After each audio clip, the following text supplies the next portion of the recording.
Hey, good morning to all. I would like to greet you from Rijeka, Croatia, from Faculty of Economics and Business, University of Rijeka.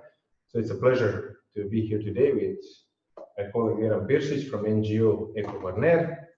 We also have Stefan Jardas from Eko Kvarner, so Regional Energy Agency. And basically, I represent the Faculty of Economics Rijeka. And on our side, on other side, right, online, we have Thomas Pellerin-Carlin from Jacques Delors Energy Institute. We hope to get Aleksandar Kovačević from Oxford, and Michael Scoullos, I guess he is in Athens at the moment. So I think this would be a very nice online webinar. We have a lot of time reserved for questions and discussion, which I guess will be, since we got yesterday got the package from the European Commission. I mean, the framework, how it would be done. I mean, it has to be voted on, but pretty much more or less we know where we are headed in the next 7 years. Okay, so let's start. Thomas, good morning from Croatia. Can you hear us? Yeah, very well. Good morning from Paris. You told me some days ago that you could hear the birds in Paris last few months in the Corona time. Can you still hear the birds in Paris? But now it's rush as usually? No, sadly, the many cars have come back on the road. So now, I mean, you can still hear the birds, but you need to be able to focus your attention on the birds, trying to avoid the noise of the car. So it's now much more difficult. So maybe the European Commission now will push e-mobility much stronger, and you can hear the bird even with the rush of the cars in Paris again. So Thomas, please. It was very exciting yesterday listening our government of the Europe about Green New Deal and everything. Frankly say, it is hard for us who are so far away from the center. You are a little bit closer, I mean, the Jacques Delors Institute as well as in Paris. Would you be so kind to explain to us the main intention of the European Commission and your assessment of probability that Council of Europe and Parliament both will accept it? And can you tell us, especially in the context of the islands and Mediterranean, what it can mean for us? So please, the floor is yours. With pleasure. So thank you very much. So we have now around 40 minutes together. So I'm going to try to do to use half of this time to do a quick presentation, and then we have time for specific Q&A. And what I want to do first is to give you the political context of what is the European Green Deal, why is it so important for the European Commission to understand, how did we get to the situation where we are today. Then I will present you an analysis of the proposals that the Commission published yesterday, and then some ideas of what you can do in order to make sure that the recovery is as green as possible, whether you are representing, the national government or regions or NGOs. So first, about the Green Deal, I think we need to understand that the European Green Deal does not come from nowhere. It does come from a rising citizen concern on climate change as a political priority.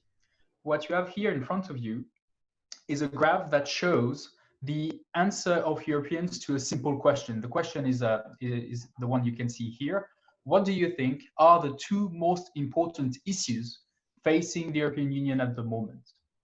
And here you see the evolution of the responses of Europeans over time.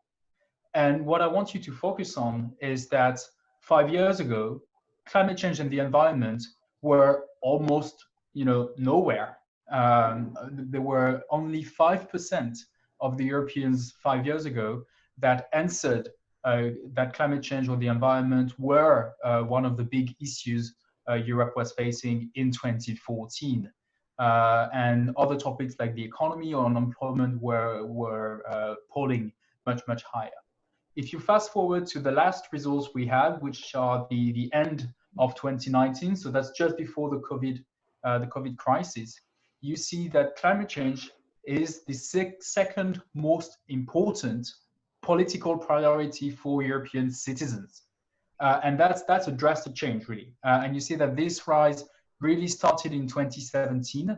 So a bit before Greta Thunberg, became so well known by all of us.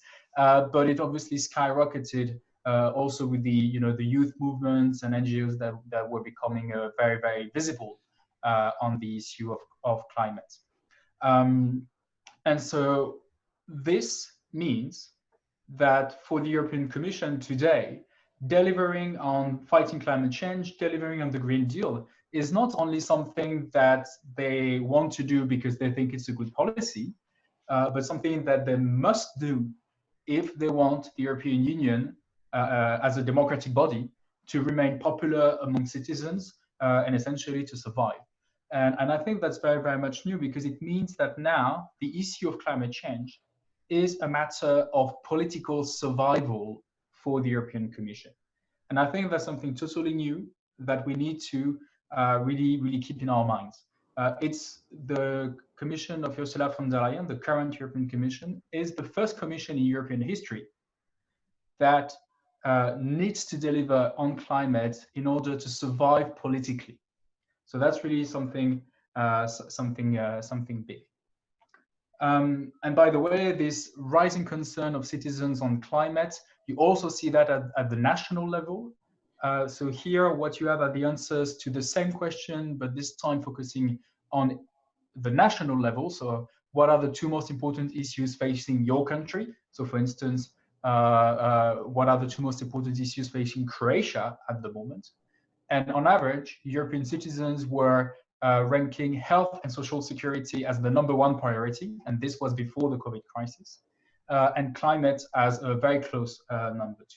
So we see also at the national level, obviously it depends on from country to country, but generally speaking in Europe, we see also rising citizen concern on climate and the environment, also at the national level. So this is the reason why the European Commission came up with the European Green Deal. And the European Green Deal, first and foremost, is a story. It's a narrative. It's a communication campaign. It's not the first time that the EU is doing climate policy. I mean, the EU has been doing climate policy for decades, and the same goes for energy policy and environmental policy. But it is the first time that the EU uses the term Green Deal. And as part of the European Green Deal, there is a very strong narrative that is articulating 3 elements that I believe speak to 3 different kinds of audiences in Europe. The first narrative is about a fear of climate change. So the first thing that the Commission says when they talk about the European Green Deal, it's usually something around, look at what's happening in Greenland, you look at the forest fires in Australia, this kind of thing. And this is a narrative that speaks a lot to, let's say, the more climate aware, the greenest citizens and politicians and businesses and investors. But obviously, this is not enough if you want to have a big consensus in society, because the people that think we should act out of fear for climate change are still, not a massive majority in Europe. So the second element of the narrative is the opportunity, the economic opportunity behind the Green Deal, and it's the idea of the Green Deal being the European growth strategy. That is the term that is officially used by the Commission. And obviously, at the moment where we are today, in the economic crisis we're experiencing, this element of the opportunity of making the green transition, the economic opportunity of making the green transition, is an element of the narrative that becomes increasingly strong. And the third element of the narrative is a social one. It's the idea that we should leave no one behind, that we should leave no region, no workers behind, that we should have an inclusive transition, that all Europeans should either benefit from the transition or at least make sure that those who risk to lose as a result of the transition, such as coal miners, are really accompanied, supported in this transition. So that's for the narrative. So the European Green Deal is first and foremost a narrative, a political story, if you want. But it is also a strategy with a clear objective. And the objective is to reach climate neutrality by 2050 at the EU level. So what does this mean? It means that by 2050, we Europeans should not emit a gram of CO2, a gram of greenhouse gas emissions more than we can capture one way or the other. So in other words, if you want to fly from Zagreb to New York, you will emit a ton of CO2. You can only do that, or we can only do that as a society, if we are able to capture this ton of CO2 through human activities like sustainable agriculture or reforestation. And finally, and maybe most importantly, the European Green Deal has a narrative, it has an objective, but it has a very comprehensive policy agenda. So that's what you will see in the next slide. So it's a slide with a lot of things, don't worry. So here what you have are all the policy proposals that the European Commission will make in the next 2 years. Actually, some of them have already been made, like in January of this year.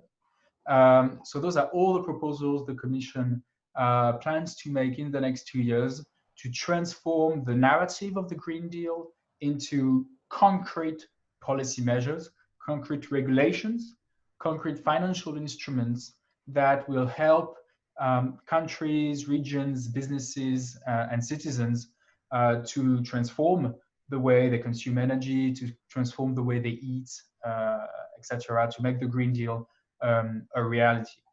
And you can look closely if you want at this timeline. But generally speaking, what you see is that almost all the sectors are impacted by this Green Deal. You have the forestry sector that is impacted with the new EU forest strategy. You have agriculture and chemicals that are impacted, for instance, with measures addressing biodiversity loss. You have the transport sector that is impacted, the building sector that is impacted, the battery sector, the mobility sector, chemicals, the industry. So essentially, you have the majority of the European economy that will, one way or the other, change as a result of EU decisions under the European Green Deal. So it is really a massive change politically at the European level, but that will also change significantly key segments of our economy. So this is where we were until 2 days ago, basically, or let's say until March.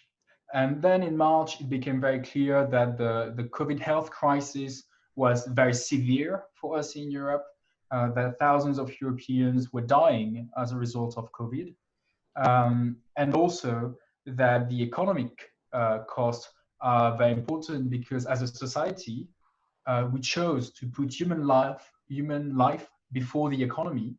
When we choose to do a lockdown, we essentially choose to put human life before the economy.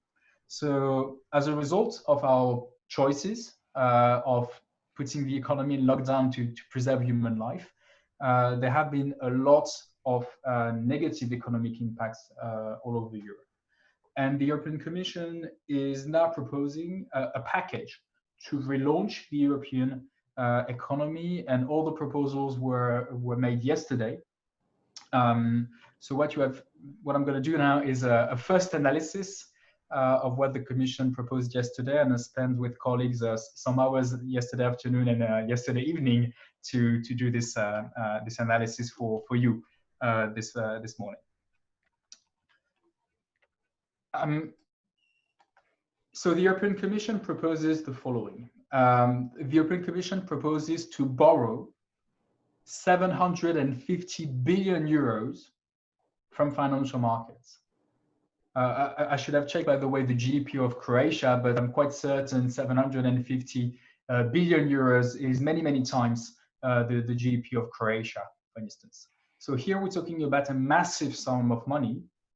And this is the main reason why this European Commission proposal, I think it is fair to say that it is genuinely a historic proposal, like historic in the real sense of the word, It's really the first time in European history that we have a proposal that is so important, so so transformative of the way the EU work and the way we Europeans live together as members of this union.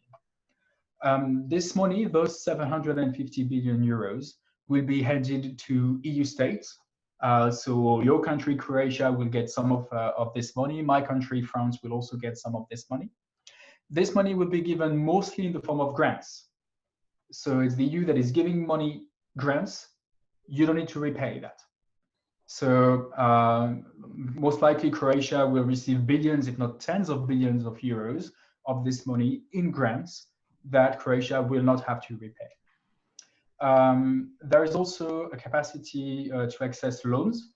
And so this is in case a country like Croatia, but also like Greece or like Spain, if a country has a problem finding money on the financial market themselves, rather than going on the financial markets, they can ask the Commission for loans. So here you see that there is a lot of money for grants, but also some money for loans for the countries that may need it in a specific circumstances. The Commission also announced that this money will not be distributed, evenly everywhere. It will be focused. It will target specific countries, regions, and sectors that are the most affected by the crisis. Greece will receive more money than Denmark. Actually, Greece is not a good example because Greece is not the most impacted country in the crisis. But let's say that Italy or Spain will receive more money than Denmark or Finland as a result, because those countries, Italy and Spain, are currently the ones most impacted. But obviously, the impact of COVID will also change over time. So here I'm just only talking about the countries that are most impacted today.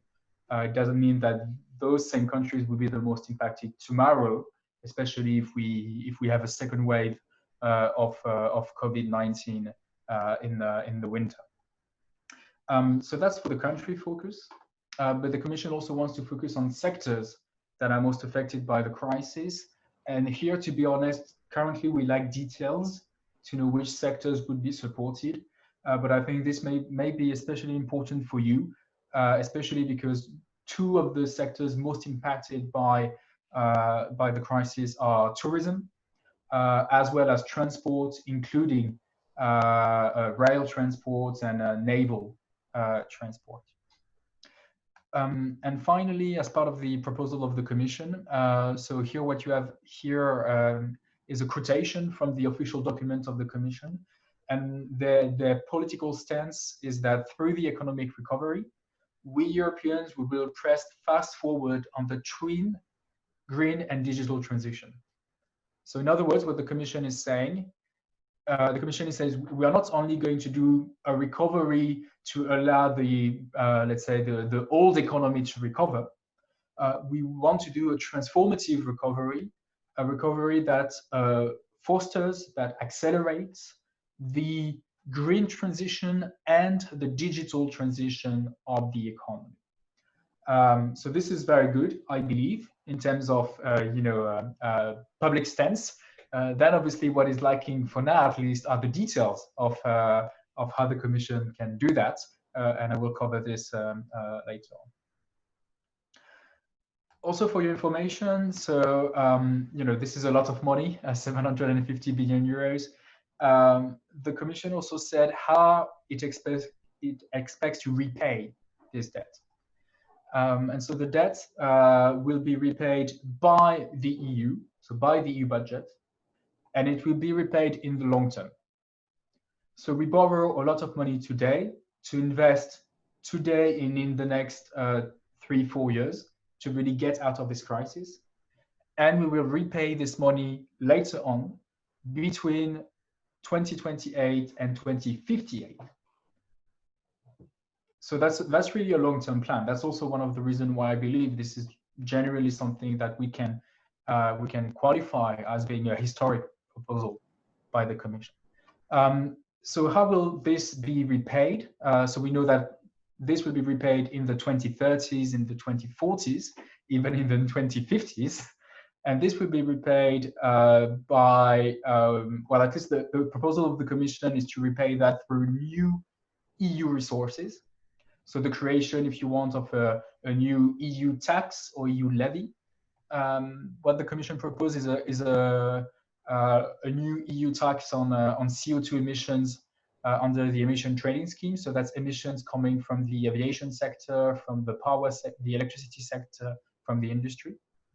Also a carbon border adjustment mechanism. So that's a carbon tax, if you want, on the imported goods. So for instance, a Chinese product would need to pay some additional tax based on how polluting was the process to produce this Chinese product. Also a taxation on large companies and a digital tax. But I just want to stress here that those are just proposals from the Commission. It's very unlikely that these proposals, especially on the EU resources, will be supported by a unanimity of the national governments, because some national governments, let's say, want to well, let's say, oppose such measures. Usually because usually those are countries in Europe that are de facto tax havens and want to attract companies like Apple and Google, for instance, in their country rather than in other European countries. So everything that the Commission will not be able to repay through new EU resources will be repaid by member states. But here, the big difference is that this will be repaid by member states not today, but in the 2030 decade, in the 2040 decade.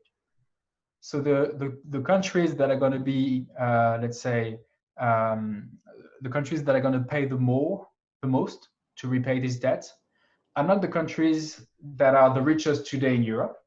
It's not necessarily Denmark or the Netherlands or Austria or Germany or France or Finland that will pay more. The countries that will pay more are the countries that will be the richest countries in Europe in the 2030 decade, in the 2040 decade, in the 2050 decade. And here, I mean, to be honest, we don't know which countries are going to be the richest, in 20 or 30 years. And so it's also very possible that Poland, for instance, will be one of the richest countries in Europe in 20 or 30 years. That's possible. So maybe, Poland will be the biggest contributor to repaying this debt. So those are the proposals from the Commission. Here I gave you the breakdown if you want to see which money goes where. But what you have here are things that were, let's say, already planned, and so it's half a trillion euros of loans and guarantees that were already planned and already built over the past weeks. What I've just presented are yesterday's proposal. It's called Next Generation EU.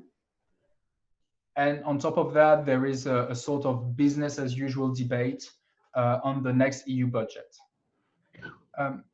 If we dive into the details of the Next Generation EU, which is really the big new thing. So here in this slide, I put, as you can see, a lot of details. I just want to highlight a few elements that I believe are particularly important for you guys. The first is the Just Transition Fund. The Just Transition Fund is a fund that the European Union wants to create, and it was proposed in January of this year. And the aim of this fund is to support countries and regions that are facing economic hardship because of the transition. So for instance, the places when you need to close down a coal mine or a coal power plant, those are the kind of regions and countries that should be supported by the Just Transition Fund. And the amount of money of the Just Transition Fund has been now multiplied by 5. So we have an extra 30 billion euros that will go to countries and regions that are the most impacted by the transition.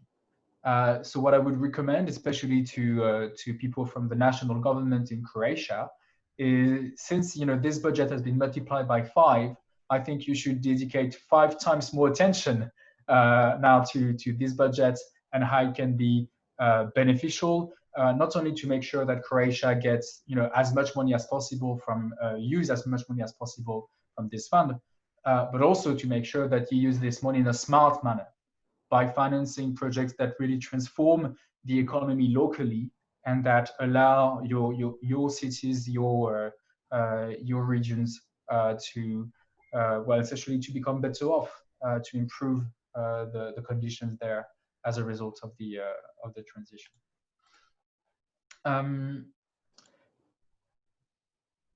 There is also an extra 15 billion for rural development. So it's not my area of expertise, but for you guys who are working especially with rural areas and especially agriculture, just be aware there is now an extra amount of money of 15 billion euros that will be targeted at rural development. There is also a new strategic investment facility. And this may be especially important for you guys when you see that some of your companies in the Western Balkans are being bought by foreign companies, like Russian companies or Chinese companies. You can now use this strategic investment facility, this EU money, in order to preserve the sovereignty, your sovereignty over those companies. So this is also something new. That is here that I think can be important. And finally, two last things. There is now new money for research and innovation.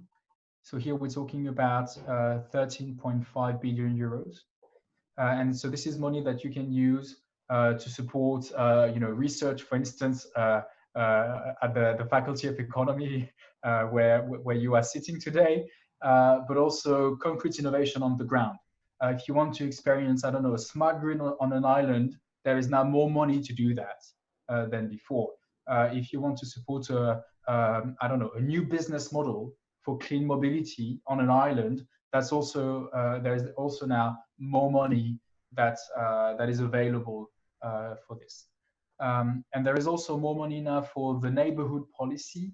And so the neighborhood policy of the European Union is the EU policy with its neighbors. And this may be especially relevant for you if you have any project where you need to cooperate with your neighbors, like Bosnia and Herzegovina or Serbia. There is now also more money to finance cooperation with those countries. So in short, what the Commission proposed yesterday is really, I mean, I believe we can characterize that as being a historic proposal, and there is also a lot of new money that can be put to good use to finance green projects. This being said, so far we like the details to see how the European Union can green the recovery. What I wish now the European Union will do in the next days is to make sure that we have not only a good narrative on making the recovery a green recovery, but also concrete tools, operational tools that make sure that this happens in real life. To make sure that it's not just a story that we tell ourselves, but something that is real. For that, there are many ways. There is one way that is a top-down approach. And I think, by the way, the Croatian government has an interest in supporting this specific top-down approach. First, one way is to adopt what we call a mainstreaming target. So essentially, the EU would say, in each country, half of the money that you spend for the recovery, half of the EU money that you invest in the recovery should go to green projects. That's a very simple thing. That's personally what I believe would be a smart political move. And so you say that half of the money of the recovery is for green investment, and the other half is for other kinds of investments. And another way to do that is to specifically earmark money towards green investments. So this can be done at the EU level. And what I hope the Commission will do now is propose, for instance, a fund for building renovation. And here you can say, 100 billion euros just for building renovation. And if you do that, then you know that this money will be, put to do green stuff, because building renovation is essentially green. And by the way, this earmarking of the money can also happen at the national level. So for instance, the Croatian national government can say, you know, I'm going to take, I'm just going to invent a figure now. I'm going to take 500 million euros of the EU money, of the EU recovery money, and put that for a fund for green islands. And if you do that, then you send a clear message to civil society, but also to businesses. And then you say, for instance, that will be a way for the national government of Croatia to say to businesses of Croatia, but also of Europe, as Croatia, I'm putting this amount of money on green islands. You businesses, you know, come up with any idea, any smart idea you have that will allow our islands to become green. And finally, the other top-down way to ensure that the recovery is green is to enforce a new principle that has appeared over the last month in Europe, which is the principle to, quote, do no harm. So if you have doctors or nurses in your family, you may be familiar with this principle because it's the first principle actually of medicine. It's the principle of doing no harm. And here the principle of do no harm applied to our topics is the principle to do no harm to the environment. So this means that, for instance, not a single euro should go to fossil fuels. You should not spend a single euro of public money to support, for instance, you know, the purchase of SUVs, you know, those big cars that pollute a lot. The Commission here in this document is saying the right words. The Commission says public investments in the recovery should respect the oath to do no harm. But so far, that's only talk. The Commission has not come up with a concrete tool that will allow to ensure that we respect this principle. So you know, it's not just a principle, but something that is operational and that changes reality. So that's for the top-down approach.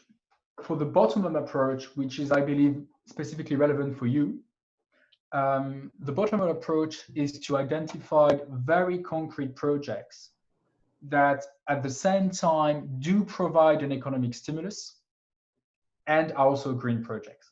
So that's why I call them win-win. It's a win for the economy and a win for environment.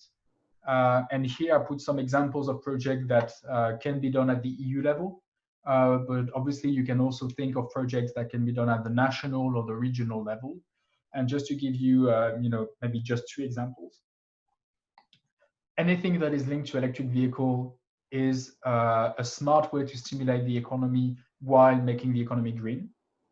So for instance, you can roll out charging points for electric vehicles. And I just want to emphasize on vehicles. It's not only cars, it's also buses, for instance. It's also bikes.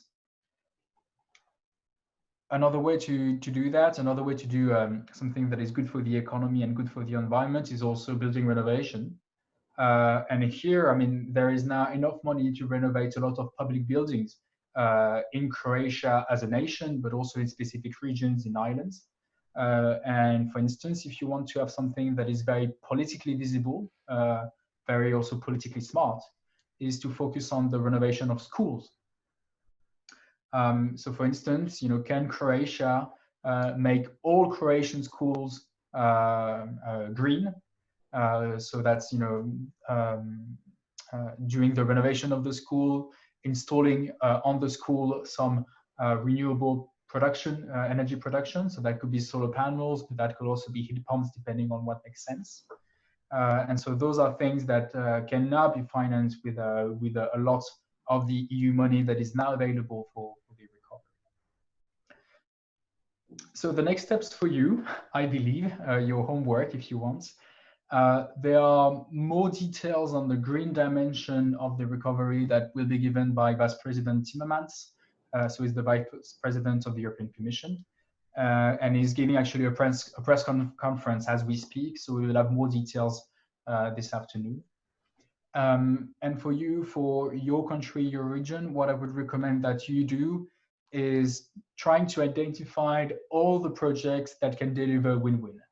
So all the projects that you see as being necessary for the green transition in your country, in your region, in your city, but that can also stimulate the economy in the short term. So here we're not talking about some, big project for the future, but the kind of small projects that you can implement this summer, or in September or in October.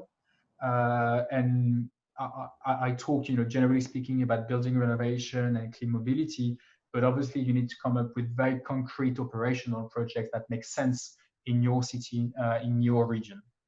And then see if you can access national or EU funding.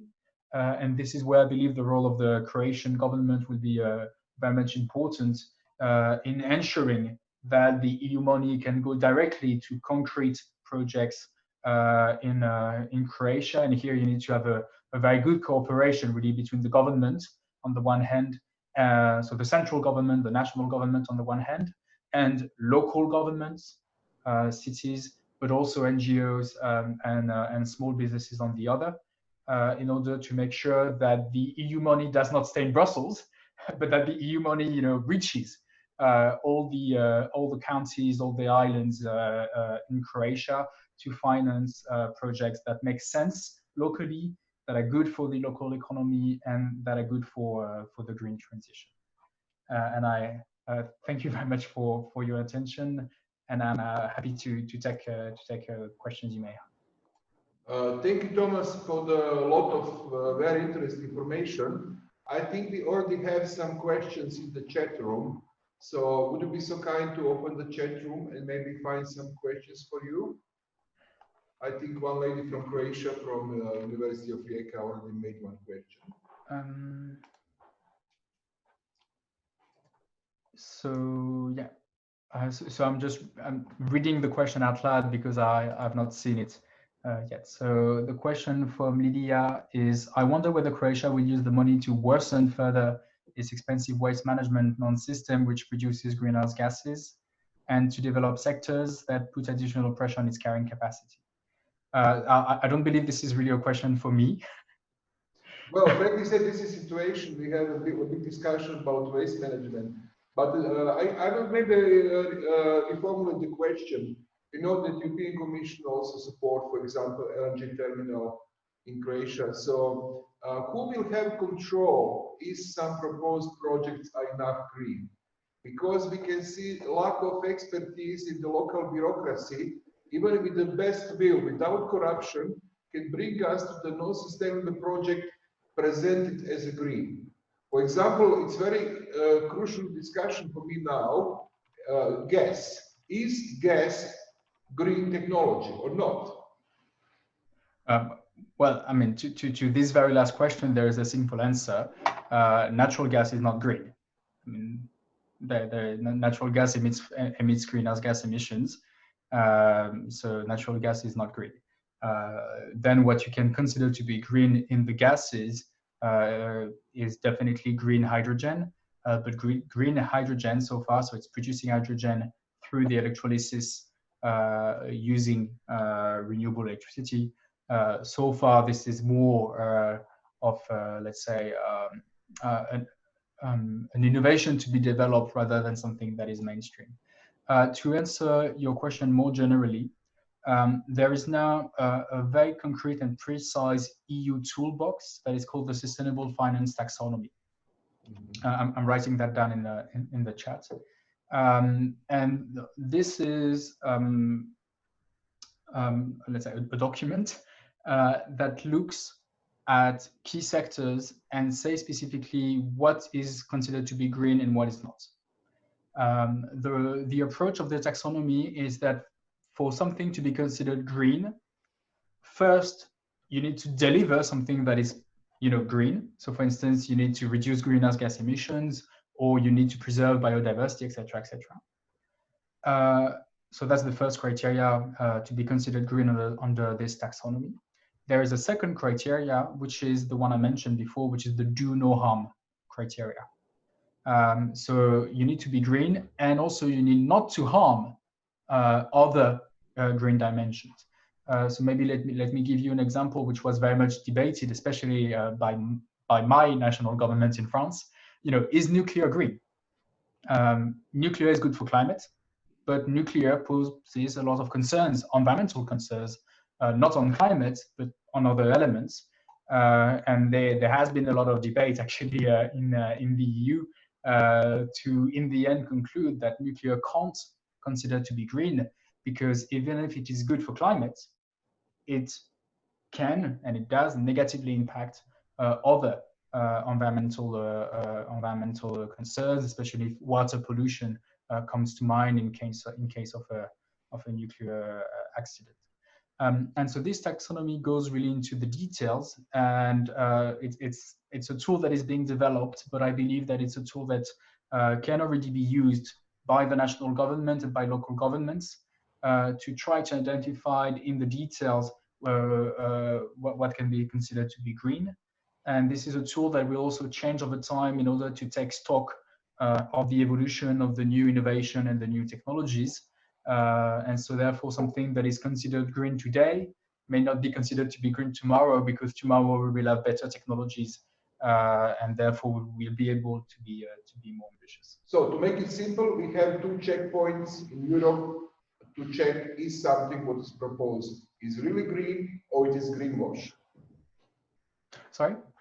So we have at least 2 checkpoints in Brussels, which can tell us if something proposed as a project is a green or greenwash.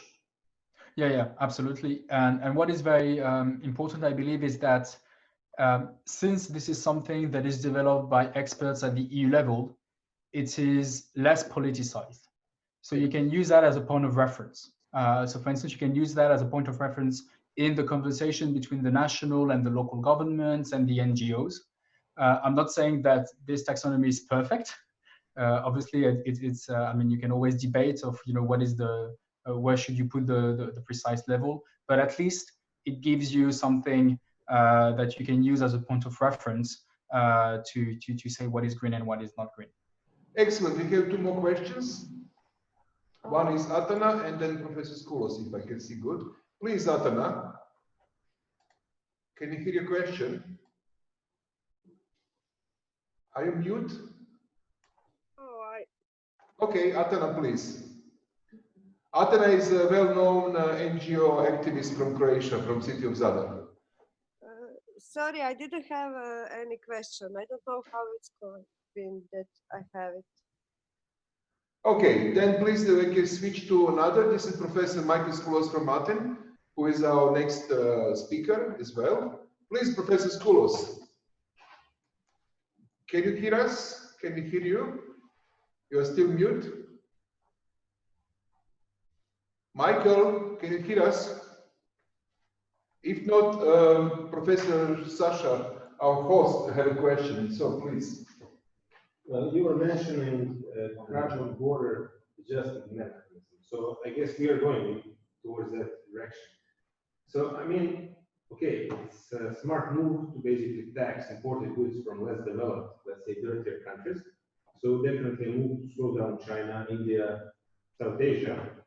But of course, it will inevitably lead to higher prices for final consumers, in the sense for consumer goods, and basically intermediate goods for European consumers, again leading to higher prices of European goods. I mean, we are sort of caught in a spin here. Yes, we will tax more Chinese and Indian goods, but at the end, since we include a lot of those intermediate goods in our production or final consuming, basically it has to lead to higher prices for our products and basically consumers.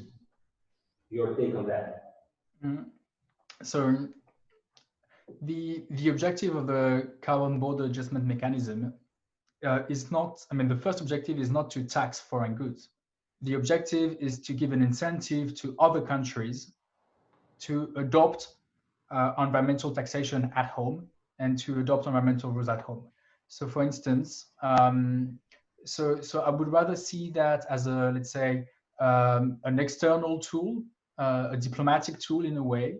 And so, you know, in the metaphor of the carrot and the stick, that's one stick that you can use in foreign policy in order to convince countries to do a little bit more for the environment and for climate that they would do otherwise. So for instance, when you say, well, I did say that, I used that example, so that's on me. taxing Chinese goods, you know, it depends. Maybe China, I mean, China already has a carbon market. And sometimes actually in China, the carbon price is higher than in Europe. So if China continues on that path, then we may reach a point where actually we will not need to put an extra tax on Chinese goods because China will have done its own work, so to say. The same, by the way, can be said for the US. Obviously, this depends on who will be at the White House next year in the US, and we don't know who that will be. But that's also one way to put pressure on the US to adopt, you know, the right climate and environmental policies in order to make sure that they also do their share of the global effort to fight climate change. So, you know, if we come to the point that we actually need to have this tax to tax goods of countries that do not do their part, that's in a way, I mean, that's not the first best scenario. The first best scenario of this mechanism is that it will apply to very few countries because most of the countries will have done their part. Okay, Mr. Kovačević, you have a question as well. Yes, Thomas, I took a comfort of looking on this add-on slides in your presentation. And just a very simple, very brief look on this. Water heating and space heating account for about 80% of energy use in buildings, at least. And then at the last slide, it turns out that huge share of that is basically covered by combustion of some fuels, gas, solid fuels, oil and oil products, and even something which is called renewable, which is most likely fuel wood. So there is a huge opportunity cost on that because of efficiency and losses of this thing. So, for example, exactly that slide. Yes, thank you. So if you simply burn natural gas to produce hot water or space heating, it's at least 2.7 times less efficient than producing electricity from that gas and then using electricity through the heat pumps, for example. I would say that this is the most important issue to address, and I don't see in any of these documents that it is even mentioned. So I'm wondering how this plan is looking to do any progress on critical priorities such as energy use in buildings without addressing the most important inefficiency. Yeah. I think you nail it, really. That's really the question that we start to ask as of today. So yesterday, the proposal of the Commission really focused on, let's say, the macroeconomic level. So it was really, you know, a big political message about we are going to do a big macroeconomic stimulus, and politically we're going to do that for the green transition and the digital transition. But we lack the details. I hope the details will be published today by Frans Timmermans. So I just want to say that because what I'm going to say now is not what the Commission proposes. I don't know yet what the Commission will propose, hopefully today. What I hope, however, that it will propose is to have a fund dedicated to building renovation, where you would do energy efficiency first. So you would first do, you will first focus on the deep renovation of buildings, so you can cut energy consumption by 2, by 3, or by 4. And then also that as part of this renovation, you ensure that those energy services that we see here are provided by some sort of renewables, derived heat, or renewable electricity in order to essentially get rid of oil and gas and coal from the residential sector. Maybe just to end on one concrete program that could be developed on that at the national level or at the regional level. It would be a scrappage scheme for old boilers.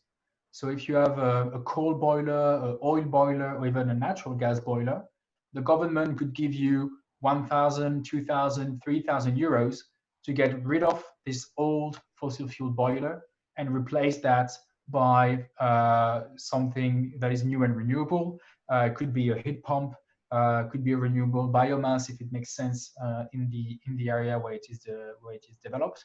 So that to me would be a concrete way to operationalize the green narrative and to ensure that the EU money is being well used by the Croatian government at the national level and at the regional level to support, for instance, the replacement of old fossil fuel boilers by new renewable way of producing heat for water and space heating. Okay, we have time for the last question, if somebody have it. If not, can I ask again? This is exactly what's my problem. This is about second law of thermodynamics. It's a simple matter that if you go this way, then gas distribution networks became redundant. This is a massive strategic issue for most of Europe, actually. So where is it in this program? It is not in this program. It's not a topic that will be addressed. I think here we come at a challenge where we are going to do now a lot of stuff as a matter of emergency. So emergency measures for the economy today and in the next 1, 2, 3 years. And currently, we don't have any way, any tool to ensure that those short-term decisions are in line with the most strategic view that includes, for instance, the question that you pointed out. What do we do with the existing gas infrastructure, for instance? I mean, here again, I fully agree with you that those are extremely relevant points. I just want to say that we can't do everything in a single day. And I believe what the Commission did was the very first step, the macroeconomic response, the big announcements that they did yesterday. And now starts the debate about what are the concrete things that we can do to operationalize this, to make sure that the EU recovery money is being used well for the Green Deal and the green transition.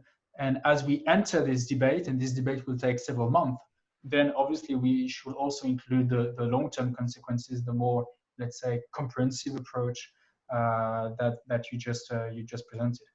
My personal opinion, in my view, is that by and large in Europe, we don't need more investment in gas infrastructure. You can have specific situations, for instance, between Estonia and Finland, where you need to connect those two countries. That's okay, but that's really an exception. It's really, really, really an exception. And essentially, using the green recovery money to reduce our reliance on fossil fuels, including natural gas, I believe is a smart way to relaunch the economy, but it's also a good way to reduce the pollution that we Europeans create. And it's also, a good way to reduce our geopolitical dependence on foreign powers like Russia in the case of natural gas, or Russia and Saudi Arabia in the case of oil. Okay, you must jump to another obligation, and very shortly, my last question is, do you think that all this story will pass Council of Europe and European Parliament until September? Are you skeptic about local politicians from Austria, Netherlands, Denmark, and Sweden? No, I'm actually quite optimistic, to be honest, and it's not in my nature to be optimistic about the EU policy process. So I think there is a good momentum. I must also underline the key role of Germany here. And yesterday there was Manfred Weber, who is the leader of the right-wing group in the European Parliament, who said that he will support that. So he's a right-wing conservative from Bavaria. He's from the CSU, which is a very, very conservative party, and he was supporting this plan and saying that he himself will take time to convince the Dutch, the Austrians, the Danes, and the Swedish that this is, a smart move for Europe and also a smart move for them. So I'm confident that the general architecture will be adopted in the next month, not in June, but I believe maybe in September, October. Then obviously there will be a lot of changes in the details, and those are important, especially for us that are dealing with the green dimension. So I would say there is let's say a victory for Europe, so to say, thanks to the proposals. It's not yet a victory for the environment, but we can make it a victory for the environment if we go into the details, which we absolutely must, in order to ensure that this money is being put to good use. So basically, we will have a red, black, and green coalition in the European Parliament. Sorry? Basically, we will have a black, green, and red coalition in the European Parliament.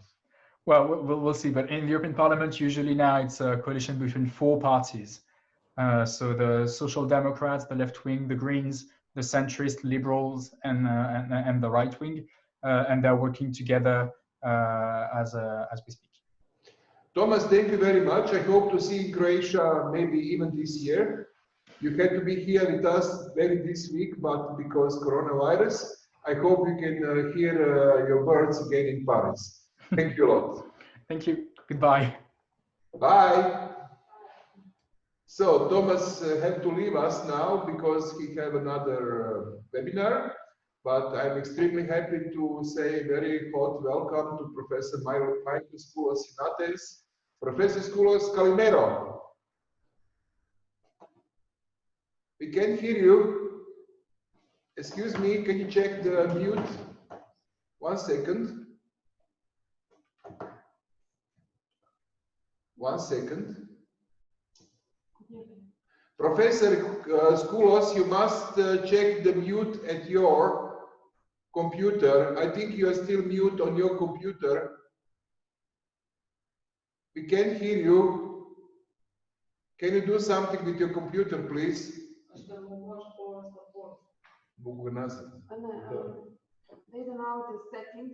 Can you go to audio settings, please, and check your mute? We don't have your sound from you. We can see you, but we can't hear you.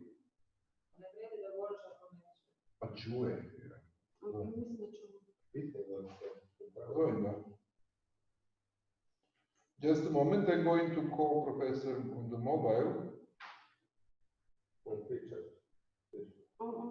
Can you hear me now? Yes. Okay, good. Calero. Hello.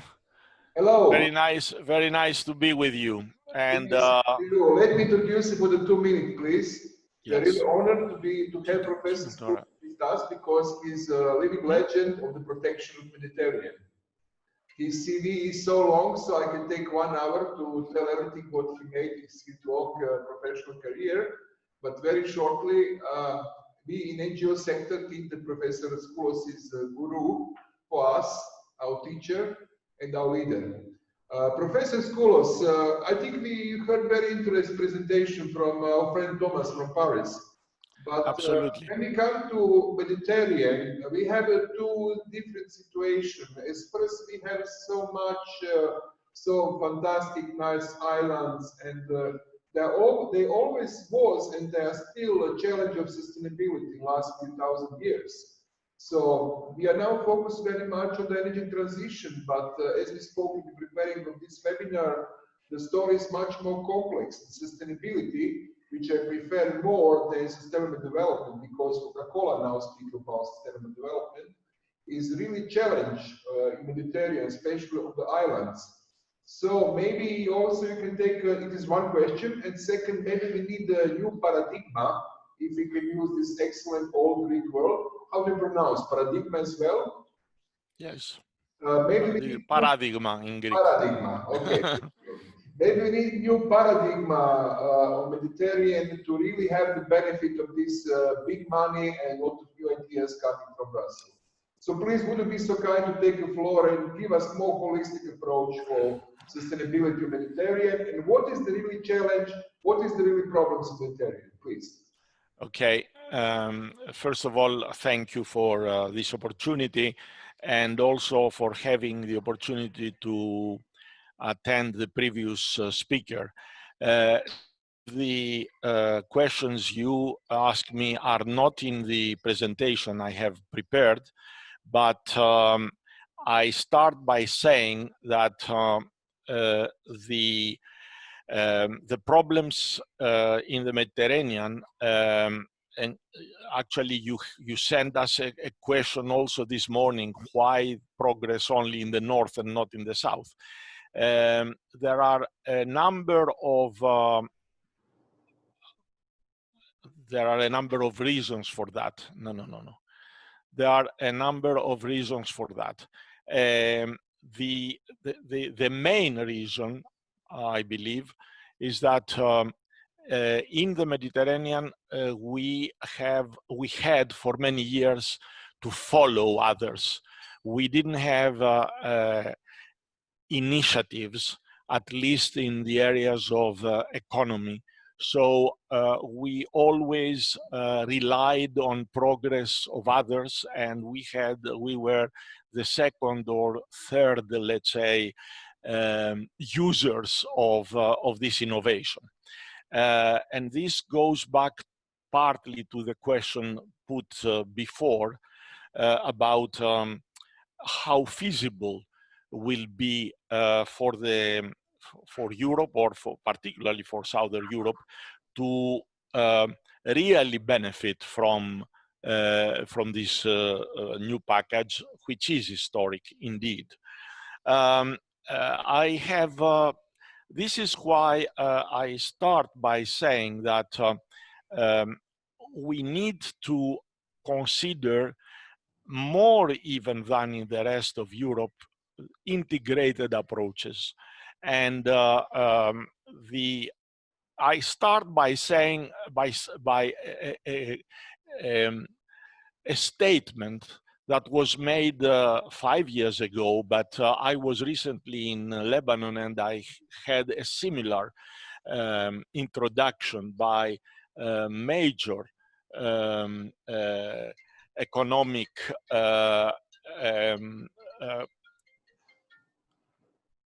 leaders. So they are talking about increase of demand, but still a big part of the leadership discusses non-green approaches. You see here a prediction about 2030 for 3 new nuclear power plants in Egypt, Jordan, Turkey.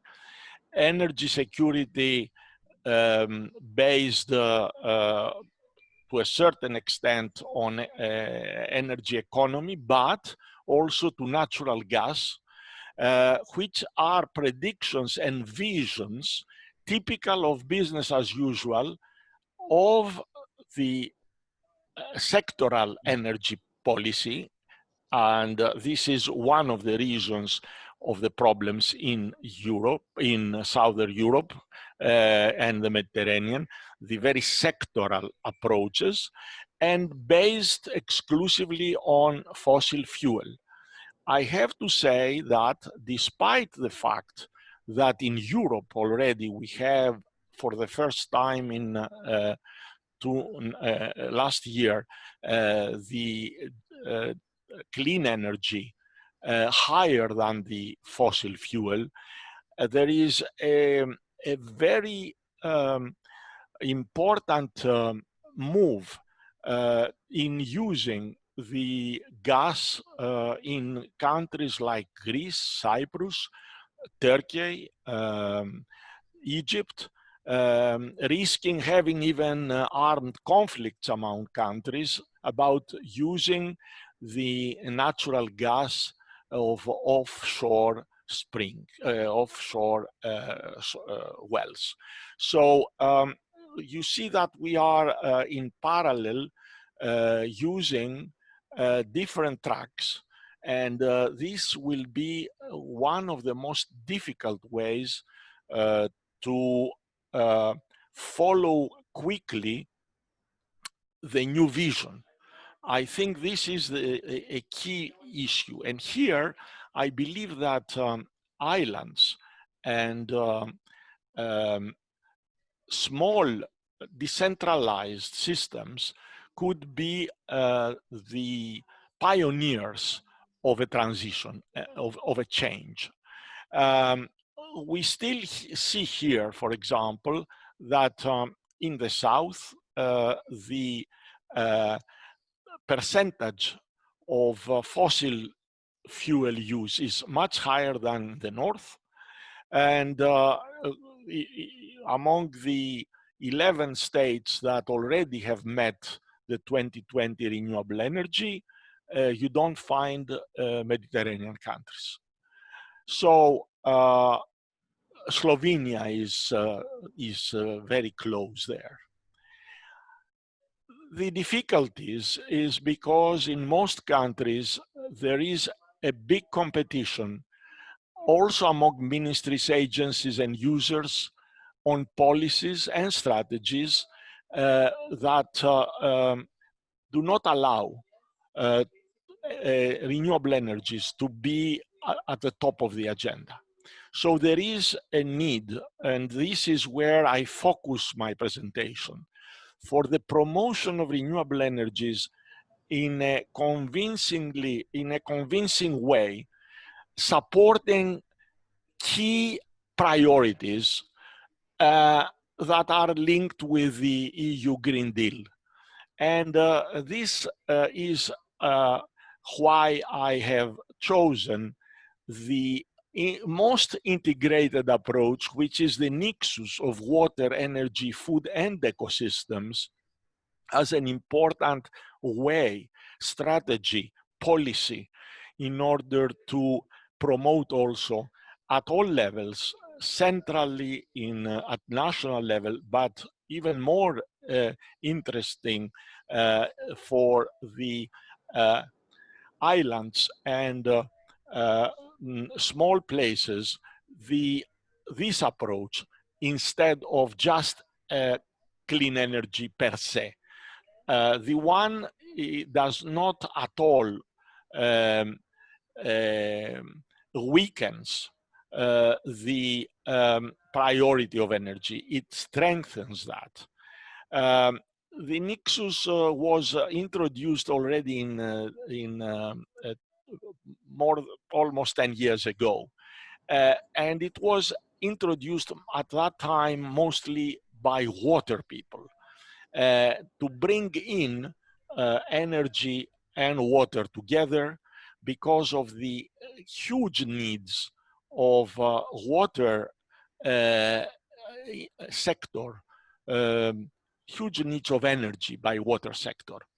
And immediately after, the food sector was introduced as key user of energy. So it is not only because of the obvious thing, and I'll come back to the climate change,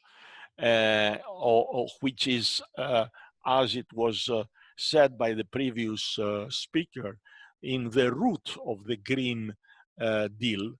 It is also because of very important for our region, the energy, water, the hydropower, the cooling power in industries, energy for water extraction, irrigation, for desalination, a very important now industry in the Mediterranean, not so much in the Balkans that are not so water poor, stressed like the rest of the Mediterranean.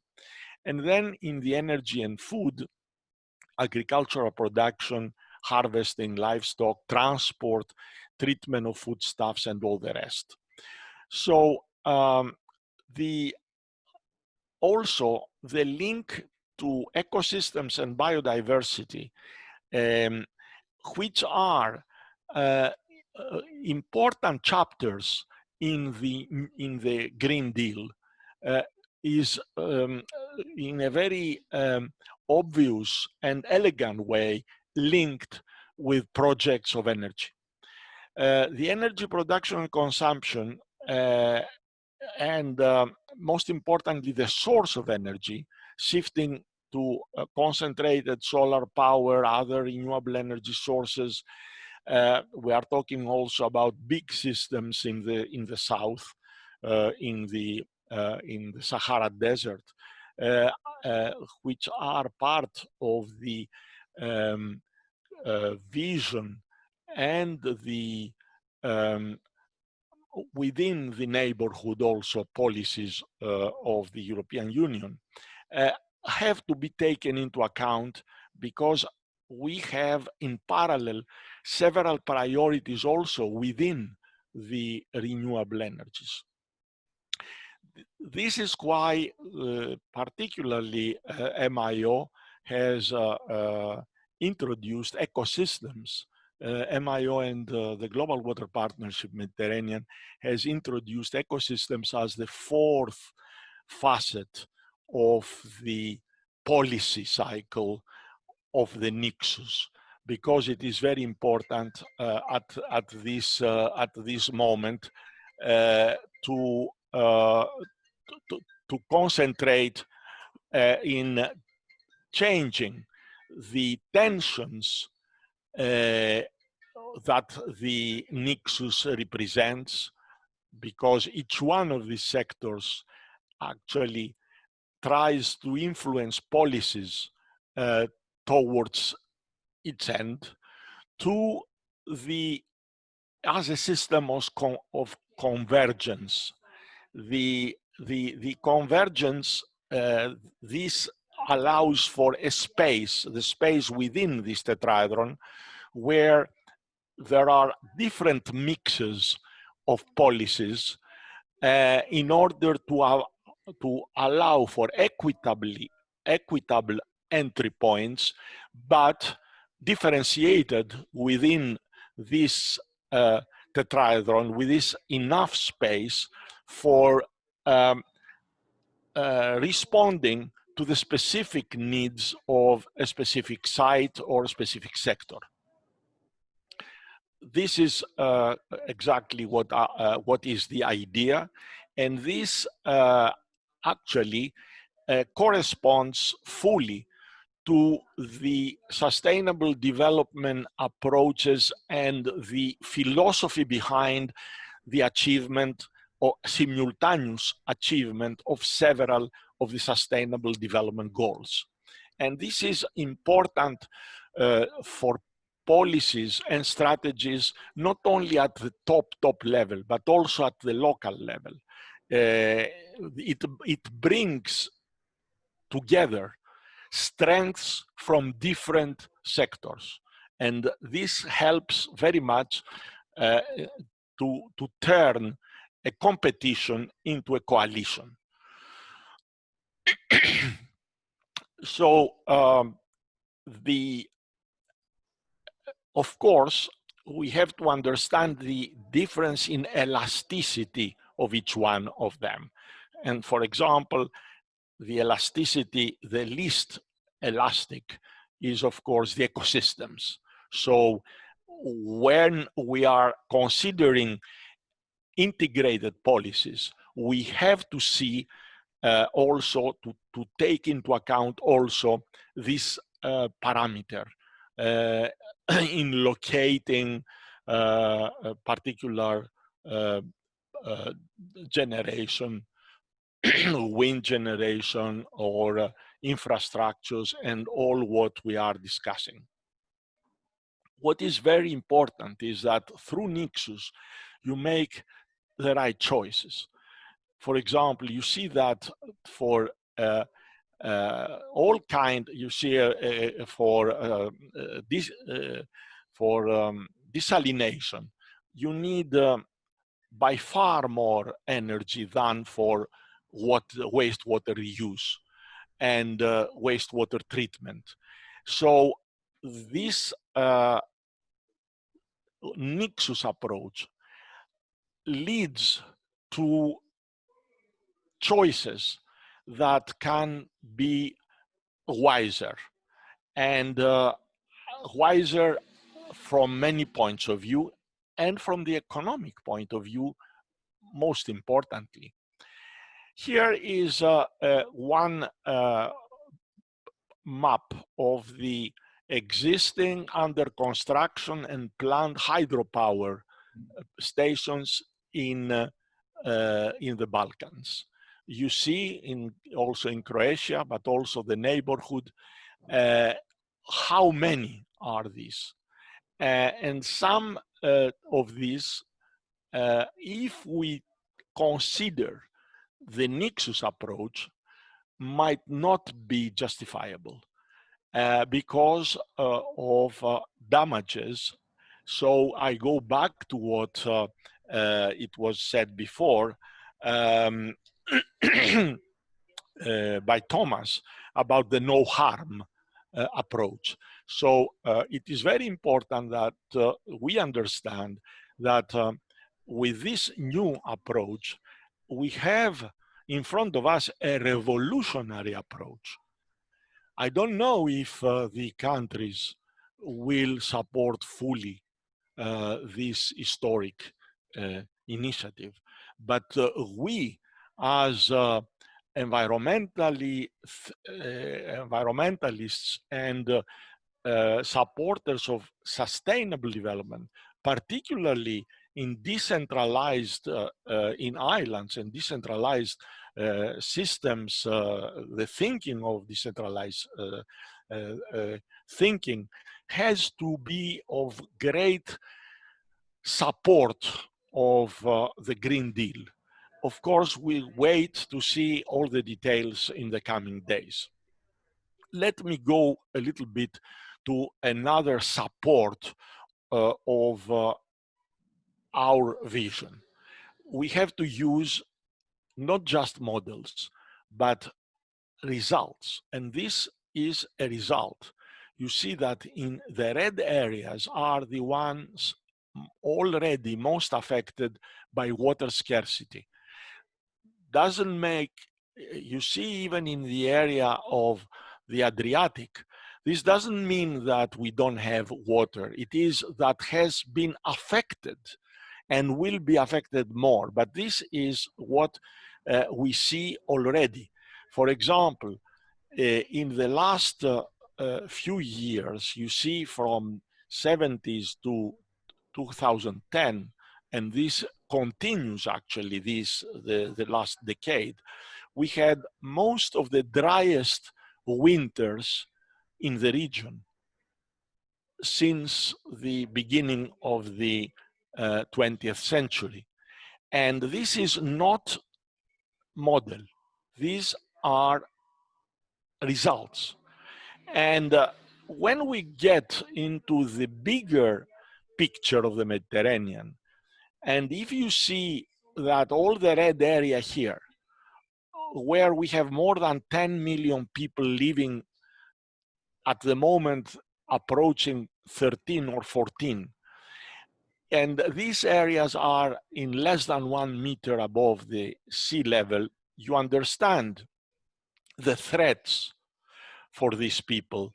And if the climate change is the second priority, the first one is migration in the mind of the Europeans. And you can imagine where these 10 million people will go if we continue having what we have at the moment with the sea level rise and a even more difficult combined issue, which is the Renaissance Dam in the Nile. So there will be less water from the Nile, bringing the marine water closer and infiltrating there. So apart from the climate change and the sea level rise, you have the intrusion of the salt water in this area, which is also the most productive for food production in supplying most of the economy of Cairo, Alexandria, and the rest with vegetables and all the rest. So it is a very, very complex issue. And this is why we need at the level, or particularly we as Mediterraneans, at the level of Brussels, but at the level also of the Union for the Mediterranean, the Barcelona Convention, the Mediterranean decision-making to take into account the entire Mediterranean future. And here is where we are approaching 2025.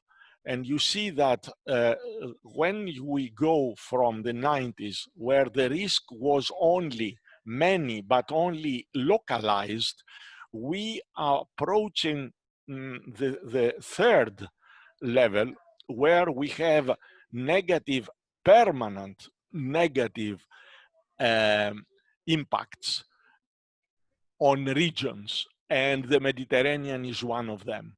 And we have to avoid as much as possible this systemic higher risk for the region. And this is part of our narrative to support also the Green Deal and what is a real transition, needed transition. And COVID has helped us as a wake-up call on that. I leave this, but it's important to see what are the billions of dollars of damages throughout the world. Is not Mediterranean here, but is a scale, a change of scale in damages. And this, the disasters, the result of disasters is becoming not only economically, but socially unbearable. And this is something, again, that we need to take into account. It is not yet taken so seriously because several of these disasters were in Asia and the Americas, but within our region, we do have also disasters from floods and other things. So we are talking about the security. We are talking about the need to link energy and particularly renewable energy to the overall security issue.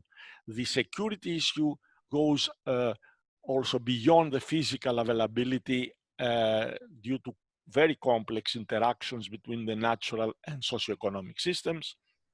And one of the key messages to lower the risk and have the security is to urgently shift to decarbonization of energy sources, but also all the other things here that I have included, including, of course, the ecosystem-based approach and the integrated water resources management. So increasing efficiency and productivity of resources, shifting to more sustainable consumption and production, building synergies, and move fast to decarbonization of energy production, enhance the IWRM application, is emphasized that solutions need to be also tailor-made and localized. It is not one size that does fit everything. I skip a lot of that because I think everybody understands how important is the energy security to be linked also with water security, protection of inland, coastal, and marine habitats, and climate change resilience. They go in one package, and this has substantially economic benefits gained through improved natural resource management, new green blue jobs, and also to do that, we need to use two things. First of all, to reduce the conditions and the root causes of the vulnerability of our systems and enhancing their resilience. And to do that, we have three types of tools to promote sustainable development. The technological, scientific technological, increasing the carrying capacity of the systems, the legal, institutional, and of course, the third, very important also, the educational, information, cultural ones. This is the way in which we visualize that and make people to understand them. We have the society, economy, and environment that have to be protected. And when we are talking about sustainable development within this, we understand that the mix of the three is different in each area. Within this, we have also the nexus as part of both society, environment, and economy. And the basis of that is governance. And then we analyze governance with the instruments that the governance has, which are the institutions, the science and technology, as I meant, and the awareness raising, education, cultural changes. When we are talking about changes, in some cases we may think that we may go backwards. It's not backwards, in inverted commas, when we abolish some of the consumption and production modes of the last few years. So these are the key instruments to promote actually also renewable energies at Mediterranean and island and coastal areas with incentives. Here we've heard about a big package of incentives, including grants in changing the patterns. Therefore, from the first group, you support the second, the clean technology, decarbonization, energy saving, and all the rest. And to create the enabling environment, you need to have a bigger part on awareness raising and education, which I didn't find clearly in my first approach, very superficial last night in the green package. There are things about democratization and citizens' participation and research, but the part that NGO work on advocacy, further advocacy, and further awareness is needs to be, I think, better articulated. I leave out many of these because in front of the new package, the EU-funded, let's say, water energy support mechanism is peanuts. They are therefore, but at the same time, they are all important because they target different levels and different layers of governance and the society. The nexus, the demonstration, what it was said before, is a very important thing, and we need to work on that with main types of intervention, like I have put there. I know that I have taken perhaps more time than I have. I just want to move fast in the two types of interventions necessary, the hard and the soft ones. And this blending bring in investments that could benefit directly also society and ecosystems, allowing the adaptation to long-term also climate changes. Here are the green energy investments already in 2018. And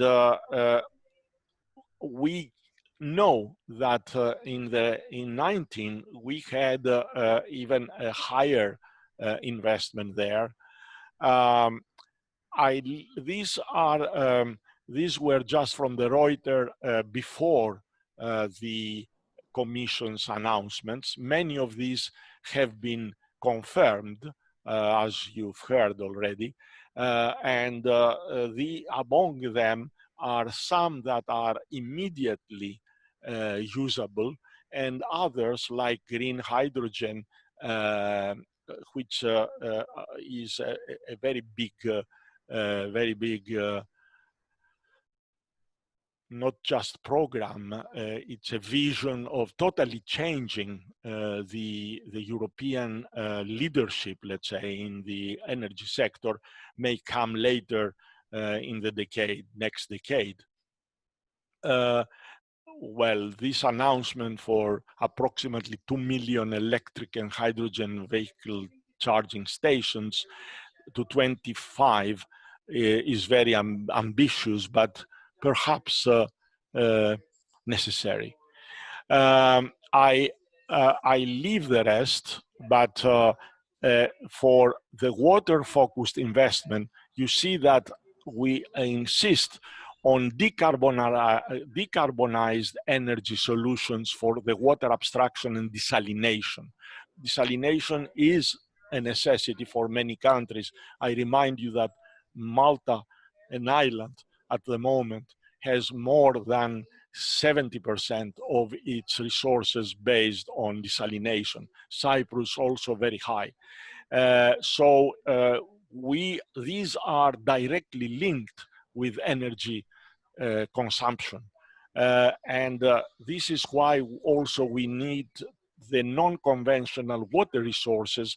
As I explained before, their energy demand is only a small proportion of what is used for desalination, also refined to be safe from the sanitary and health point of view.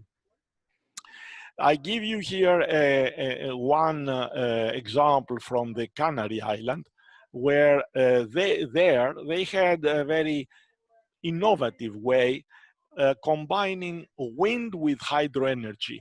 In fact, they had only 5 wind turbines, and from these they used that to pump water to a reservoir upstream, driving 6 hydraulic turbines, and this actually overcomes the problem of intermittency of wind. So an interesting example. There are several other, and this has covered more than 50% of the demand of the island.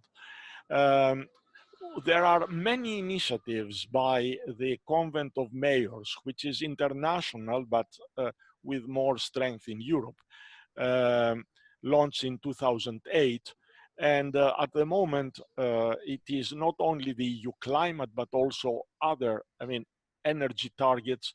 And there are, at the moment, more than 9,000 local and regional authorities there across 57 countries. I think that networks, including local authorities, are allies for innovative approaches, bottom-up approaches, where also non-governmental organization and even academia may take initiatives with. The smart grids, of course, they expand, they reduce power blackouts, minimize, optimizing also operating costs, and the soft ones that include education, training, management, supporting institutions to become robust, information sharing, capacity building, can at the same time service several of our objectives within the nexus, including the climate variability and all aspects of the nexus. this is actually what I wanted to say, that the nexus space is large and appropriate for win-win solutions, where particularly at this moment of the Green Deal, the energy decarbonization will find allies for its application. So makes this more tangible and understandable, provided of course that we all of us help to abolish, to abandon the silos, or to be more realistic, to open channels between and among silos, because silos have a logic and a long tradition there, but exactly the integrated approaches like the nexus approach opens this kind of necessary silos to use the Green Deal in an appropriate way. So thank you very much. I'm open for any questions or remarks. Thank you, Professor. I will take my chance to ask you first question. So do you think that Nexus is exactly the answer for the new paradigm, what we need in these cases? And do you think that the Nexus is suitable with the Green New Deal of EU? Yes, I do believe so. I do believe that the big sectors at the moment of public spending, apart from energy, is water, and COVID has proven that we need to have, because we had viruses in wastewaters, unfortunately, in some Mediterranean countries, and still in the Mediterranean, we have millions of people with no access to clean water and sanitation. So a big investment is going to be made there. At the same time, it will be a unique opportunity that new wastewater treatment plants, new drinking water treatment plants, and all other infrastructures related to water is coupled with decarbonized energy systems. And this is one of the things. And the second is that the combination of these two could provide enough water for the ecosystems to survive, and at the same time reduce pressures on atmosphere and the rest, so reducing pollution. So things that come together help in convincing politicians to get in and bring packages that may also have the wider public support. And as it was explained at the very beginning, the driving force behind the Green Deal to a large extent is political, and is exactly because of our work, of all of us, that have changed the mentality of the community, of the society, and some, unfortunately, bad things like COVID has helped us on that, in shifting the priorities and reducing the priorities from higher consumption and production towards quality of life. And I think the nexus is a good way, a good opening to the new paradigm. Excellent. Please, audience, if you want to ask something, Professor Scoullos, now is time. You can use the chat or maybe ask for the time. Raise your hand. Until we are waiting for the raise your hand, what is about capacity in Mediterranean? I think we have lack of capacity, especially the state bureaucracy. And I'm very afraid that the north of the Europe, our friend from Scandinavia, will take the most of the benefit of the Green New Deal. In theory, the Mediterranean countries are in more, as it was said, have more need. The damages also linked with the pandemic are higher. They are more eligible, let's say, for using the grants and also loans. I agree with you. It is the bureaucracy, but it's also the mentality in the leaderships. We need to educate our leaderships very, very rapidly towards the. Now with the new resources, they may change their priority. But for example, the priorities in Greece and Cyprus at the moment are very much towards using the natural gas, the offshore generated natural gas. But if you see the price of the production is the benefits are marginal, and with the advancement of green technologies, you may spend all the money for the infrastructure, degrading the environment, and at the end of the day, you may not use it because of the new directions and also the new developments of technology. So we need to move ahead, taking into account also the hidden benefits, I don't want to say corruption, of the business as usual. And this is a big obstacle in our part of the world, because we in the European, let's say, policies and politics, it is like a caterpillar.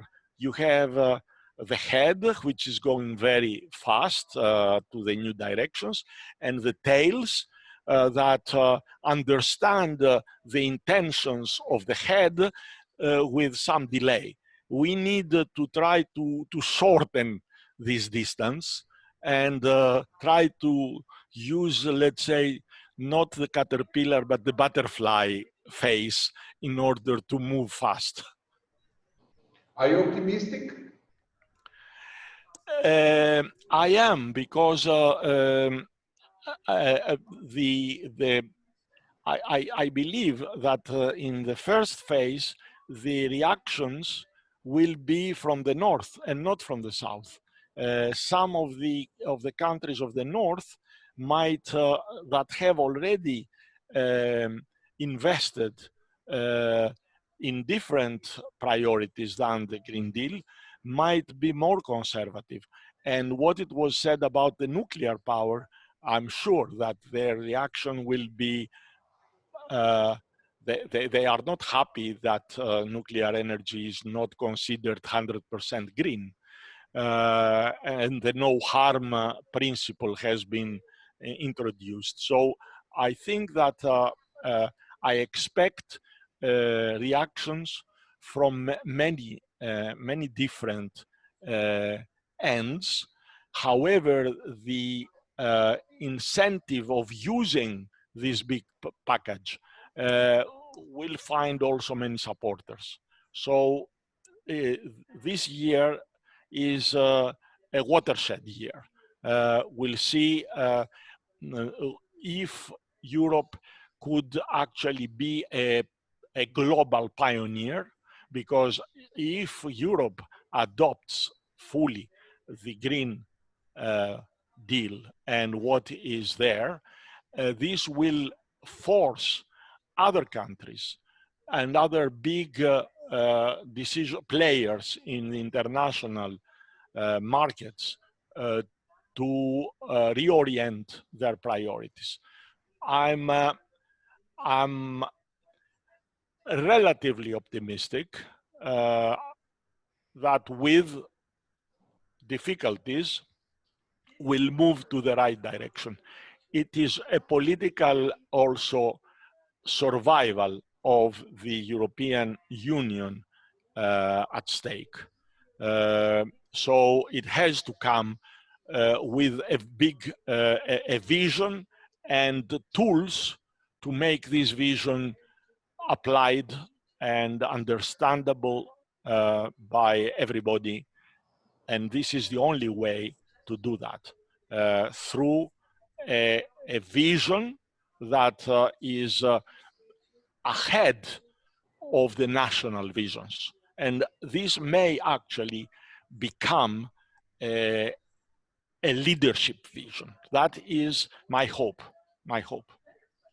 Excellent. Just to confirm your story about water and energy, in the one Croatian island in the middle of Adriatic named Vis, in the time of Old Greek, the name was Isa.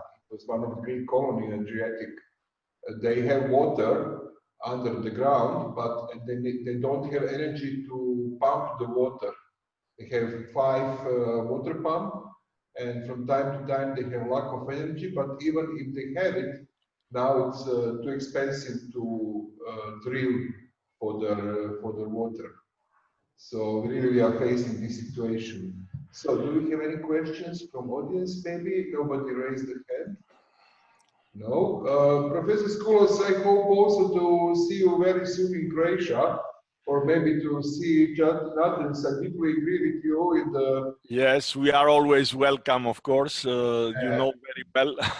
From my point of view, I would just like to add that we need maybe new kind of cooperation between academia and NGOs and local authorities. Absolutely. Sectors, because as we saw, for example, on Baltic, when they have this hetero cooperation, there are much more success, not only in the EU founding, but also in the real results. Absolutely, absolutely, I agree. And as you know, you are part of the Mediterranean Information Office for Environment, Culture and Sustainable Development. We try to have that, and with all our networks, the network of parliamentarians, the network of journalists, more than 6,000, the network of MEDIS with more than 6,000 educators and schools, and the network of Mediterranean Universities for Sustainable Development. All of them work, if not always together, with the more than 130 non-governmental organizations of the region. They work hand in hand. So we need to expand this and see how our networks could support and benefit also from the Green Deal, but support also their constituencies, their countries, their cities, their islands. Yes, with us today here is Mr. Darko from the Regional Energy Agency, and I hope we can even next week cooperate on Horizon and Life project calls what we have. Thank you, Professor Scoullos, very much. Thank you very much. And definitely we need to have a longer speak next week. Bye. Thank you. Bye. Thank you, Athens. Bye. Mr. Kovačević, are you here with us? Hello. Mr. Kovačević, can you hear us? Aleksandar? So maybe we can have the short break, 10 minutes, and in the meantime, if somebody of the people who are on the Zoom want to say something, first impression, you are also very welcome. Stop share. Okay. If not, then we have something like 8 minutes break. Take your time, and we'll be back at 12 o'clock. Thank you.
Do you hear me now? Hello, Mr. Kovačević. Okay. I hear you. Okay, good day. I hope you had good connection to hear Thomas and Michael before you. And the real question is, now we are coming back from the Brussels bureaucracy story and the Mediterranean point of view. We are coming to the Southeast Europe, or to use geographic Balkan area. So we heard from Michael that we'll have a lot of problem, really a lot of problem of deployment of the Green New Deal in Mediterranean. And I can imagine even much more problem about using Green New Deal and deployment on the Balkan area of Southeast Europe. So the idea is that you enlighten us and help us to understand which specific kind of problem we can find in Southeast Europe, and last but not least,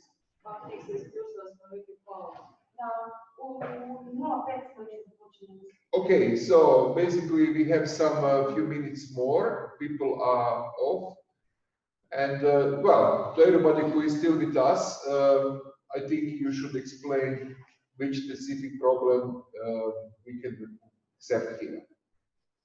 Shall we wait for another 3 minutes? Yeah, I think that we should wait, but if you have some informal point of view about people who spoke before, maybe we have open line. We have open space for the 3 minutes. Yes. Okay. Let me. Do you have any comment on Thomas or Michael before? Well, I asked the questions and to Thomas indeed, yeah. So that was, and I read the documents you have sent overnight. So what is my understanding is that more or less nothing is going to happen for about 2 years. Mm-hmm. If I look carefully what is decision making, this is actually a signal for private investors and for municipalities and regions, etc. Don't do anything until this money became available. Mm-hmm. And do you think that this delay can be something dangerous for the region? Well, indeed, the coronavirus is not waiting for anybody. It's just happening. So this is going to continue and probably going to continue over next winter. So the real economic impacts are going to continue worsening. Yeah? So decisions will be made in different circumstances than today. Mm-hmm. So what can be done? In my understanding, there is a need for something which is really immediate and which may move the economies right now. So at this moment, probably from the Mediterranean perspective, opening countries for travel and facilitating tourism is probably the best you can do.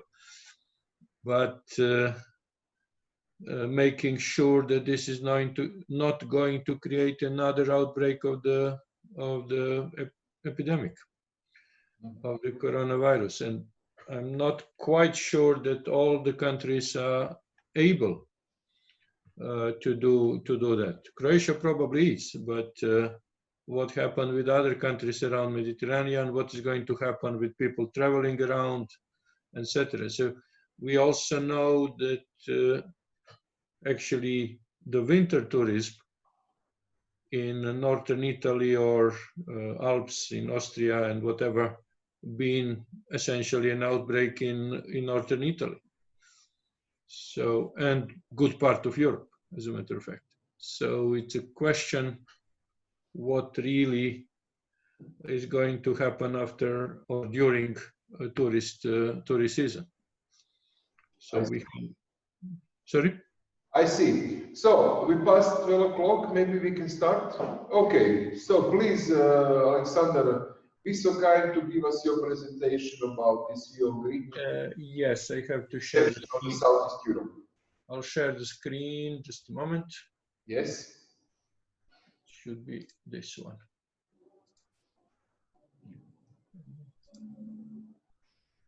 Okay. Okay. So you should see this, yeah? Yeah, we can see.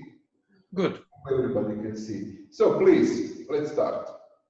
So I've been looking to energy and transport infrastructure that need to interconnect between Adriatic-Ionian region and Danube region. This is one of the traditional development axes in Europe, and this is also traditionally axis which caused a lot of troubles in Europe. So we have to have very, very careful look how that really works. Of course, we may accept the situation as it is, that Adriatic-Ionian and Danube regions are essentially not interconnected. That is an option. This is a business as usual. It has a proven, let's say, outcomes during last more than about 30 years. And we see the level of poverty and problems this actually causes all around. So let's go around and take a look what it could be. So Western Balkans and Europe, yeah? Western Balkans, which includes also Croatia, because this linkage between Rijeka and Belgrade is essentially the most important linkage between Adriatic-Ionian and Danube region. That links two potentially largest ports on both ends, on both Adriatics and Danube.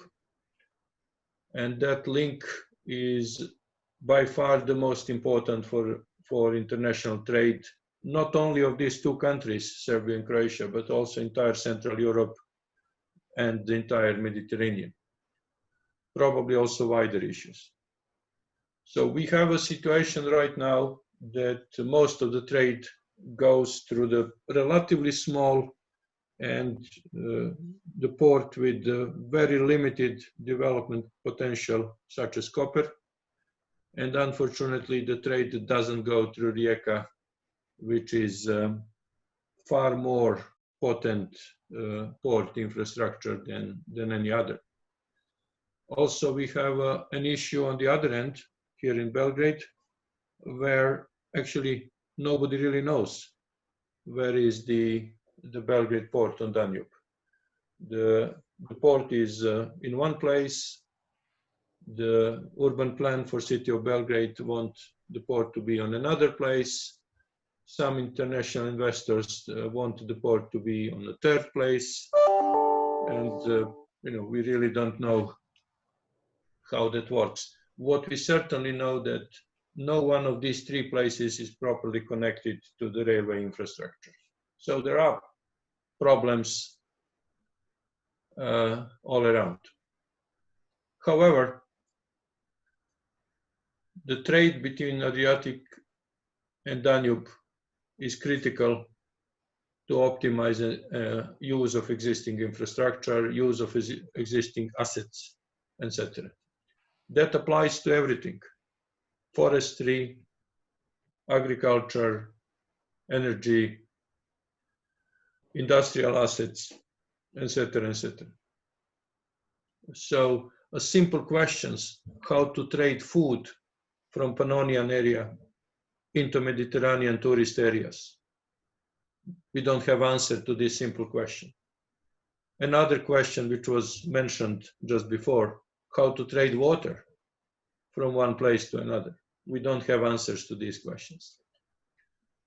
So these are about transaction costs, which are prohibitively large at this moment. So the next question is, what happens with the transport links? Railways and eventually roads. What we see is that roads are under construction here and there, not interconnected really, and there are a number of problems about this. The next question is a transit of energy. People are talking about more or less everything: pipelines, oil pipelines, gas pipelines, high voltage lines. Very few people mention railways as a way to trade energy, fuels.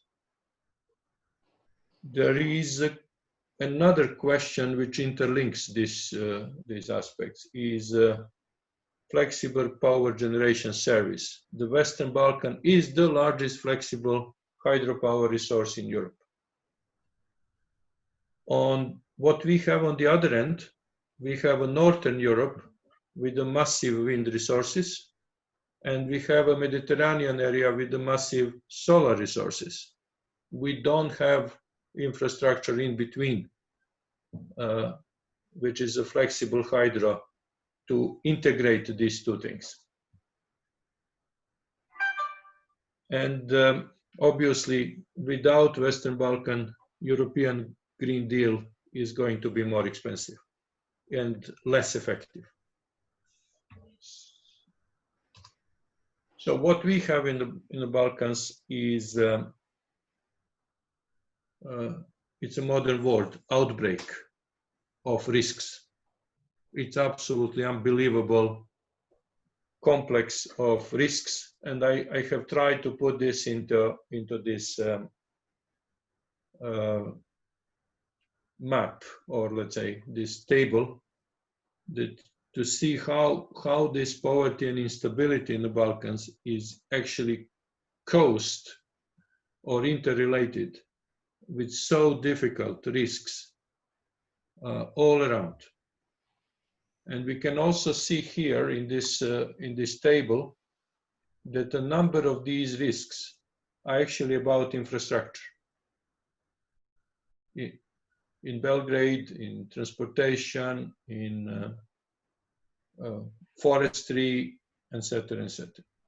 So saying that forestry is so important here, we can also take a look of this picture. It's a map which demonstrates the outbreak again of the floods in 2014. So you can see how large area was actually affected by floods during more or less these months, May and June in 2014. This may happen again. It may happen anytime. We had bits and pieces of floods again in autumn the same year. We had another floods the following year, 2015, and so on. So the fundamental reason for all this is a massive loss of the forest cover all across the region. Use of fuel wood and cutting forests, including illegal logging, is absolutely terrible. And there are a couple of papers, people writing, analyzing how that affects the flood water flows and decrease in water conservation over territory, etc., causing this major flow. I can give one example. If you go just in the middle of the region, which is about here, if you go to Bajna Bašta hydropower plant, which is one of the largest in Europe, built in 1970s, practically lake was used more or less continuously till 2010, for example, without any significant interruption. In last 10 years, it was emptied twice because of erosion. So 30, 40 years of operation without major erosion problem. And just in last 10 years, already twice we had a significant erosion problem. Loss of forests is absolutely unprecedented. If you look this European plan, you see that reforestation is considered as entirely marginal. It's only about 0.5% of the total funds which are going to be dedicated for forestation. Of course, air pollution, there was significant publications, including World Health Organization, etc., explaining how the lignite combustion in Balkans affects entire Europe, essentially. And this is a little demonstration of this. So quite a problem. And I would say that this requires a dedicated effort, both financial and organizational. There is another issue. This was published a couple of days ago. And you can see here between European mobile communications that, for example, North Macedonia, Croatia, and Serbia are rated extremely well, much better than many other European countries. So between first 14, we have 3 countries from Balkans. That gives an example that this region is still able to develop if the chance is given. So it's an interesting example of a potential. However,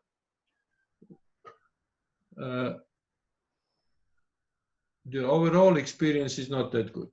So if you see here the quality of infrastructure and available capital stock per capita, the countries in Balkans are rated fairly bad in both aspects on quality and availability. So pretty bad here. Rail density and goods transported by rail are also over here. So goods transported by rail, you may expect that a country with a small density, such as Lithuania or Latvia here, they may try to transport more goods and to have a higher utilization rate on infrastructure. On the other side, you see that there are some pretty developed countries, such as Finland over here. You can also see that some other countries are not transporting much, but they have much higher density, such as Czech Republic. So this is a tricky aspect here. What is also important is the question of density. What the real railway density per square kilometer of territory means if the density of population and density of economic activity is very low. So maybe that this railway density is just sufficient for existing economies in Balkans, and maybe that the most of the problem is actually utilization rate. And I will very much go for that argument. The next question is, again, motorway density and quality of roads. Again, the same story we can see here. But again, what that means if we are talking about small density of population and small density of economic activity. Maybe that existing roads are just enough. Over here, we can see how this institutional setup to make decisions are made here. So we can also see that Southeast Europe, EU, and Southeast Europe, which is out of EU, are not necessarily, availability of funding is not that bad. Transparency of execution is not that bad. Project management is more or less there. There are some places such as project selection, which is even better than in EU member states. Greece comes up to mind in this question, and so on. So the situation here is, let's say, mixed. Nowhere decision making is really great. So we have to be sure that essentially nowhere in Europe, probably, or nowhere in the world, the public decision making about infrastructure is satisfactory, let's say. And then we go to these prospects. Of course, if you look, this is from International Monetary Fund. If you look this averages and you look how this work, yes, the density is smaller in Balkans, but is there really a need for any higher density? Don't forget, the existing railway systems been serving about 3 times larger industrial production during 1980s. So we have to ask ourselves, what is this? Maybe that this is a question of utilization, not a question of actual physical availability. Same applies to motorways. Air transport gap. In this coronavirus environment, we have also to ask ourselves, what is this about? Maybe this is just an advantage, less of the sunk cost for the economy.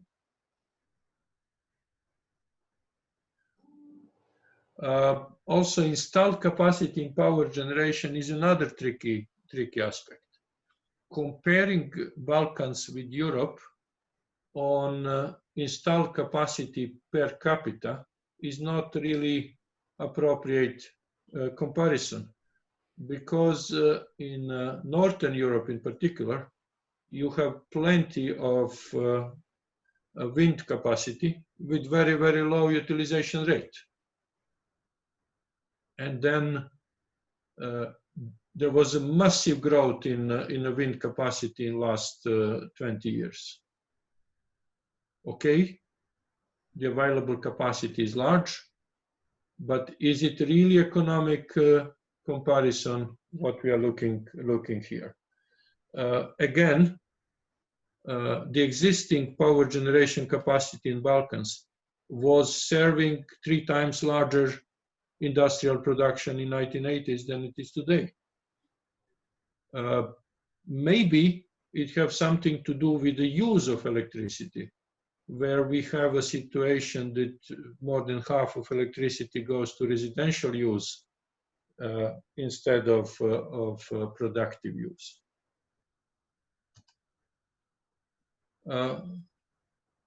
There is an interesting aspect about phone lines, etc. But interestingly, it's not as bad as other infrastructure. And then, of course, broadband subscriptions. The question is how this is eventually improved by wireless networks in last couple of years. So this is relatively old information from 2015.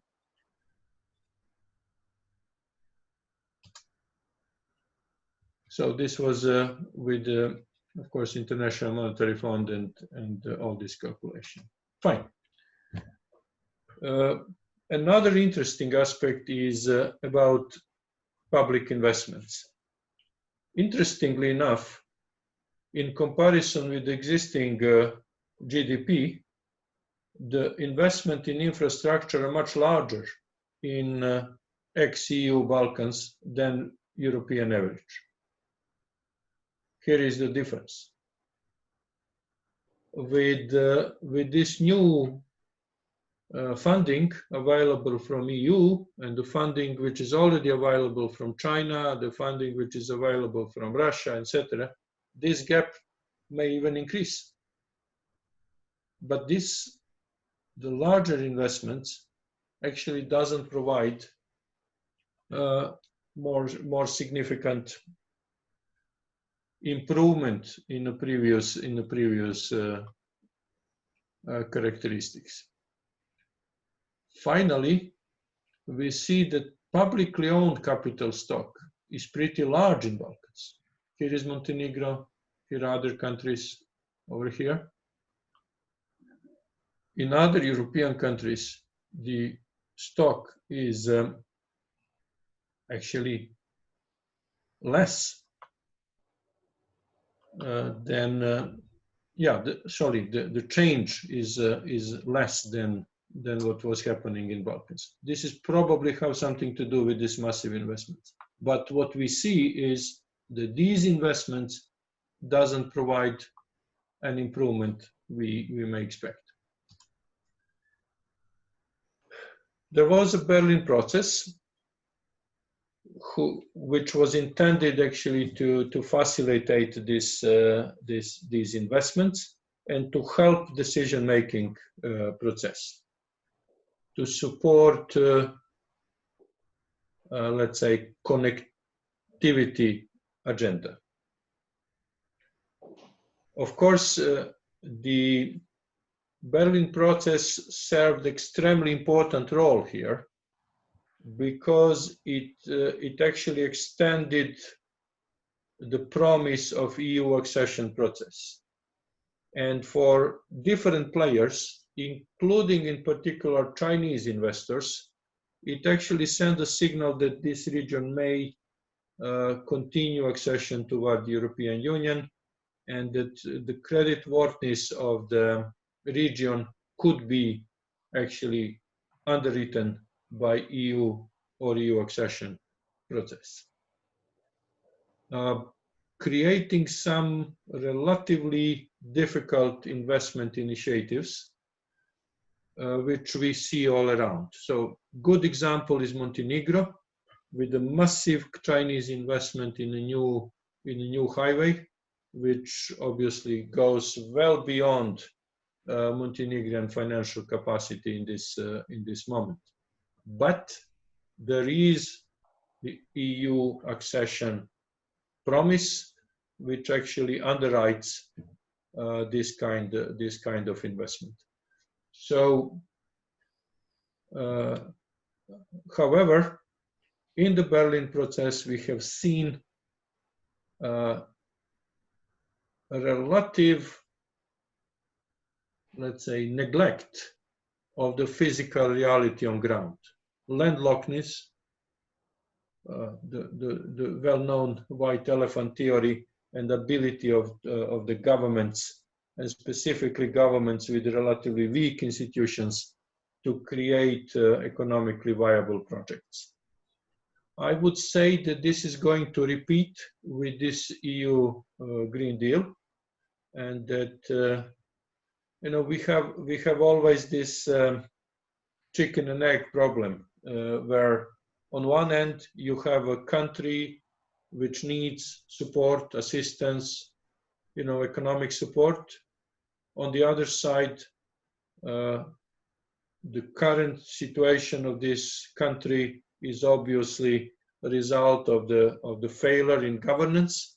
On the other side, you expect that government, which is part of the failure, that government is going to choose, formulate, and promote the economically viable projects. So we have this controversy of this financial support in the region, and this is most likely to continue. Of course, we have a couple of things in place. Sustainability Charter within Berlin process is one of these. All governments from the region, they have subscribed to Sustainability Charter. We don't see too much action on ground, but actually declaration of the will is there. We have a connectivity agenda in place, and the projects, there is a certain inertia in the projects. Projects are going on. There are some cross-border connections in pipelines and high voltage lines, which are under construction. This is going to carry on this year and next year, at least. There are a couple of transport infrastructure investments which are going to carry on. So there is a certain inertia which moves the process onward. We have no adequate signals about actual enforcement of the Energy Community Treaty. Of course, treaty is in place, secretariat is in place, there are some activities going on, but we don't see that the problems in implementation, in enforcement of the Energy Community Treaty are reflected in the progress reports of European Union. So at this moment, we have a situation that progress report publication is postponed for the autumn, obviously waiting for all kinds of elections to happen all across the region. But the experience so far in last essentially 15 years is that reflection of the Energy Community Treaty within specifically chapter about rule of law in the progress report was practically non-existent. There is a big question about inclusion of non-government stakeholders. I would not say only NGOs, but for example, what about chambers of commerce? The chambers of commerce in the region, they have created some sort of regional coordination mechanism under Berlin process. They're offering, a platform to improve decision making about infrastructure, etc. I don't see that this is picked up as it could be, and so on. And finally, there is a question of alignment with the Paris Agreement.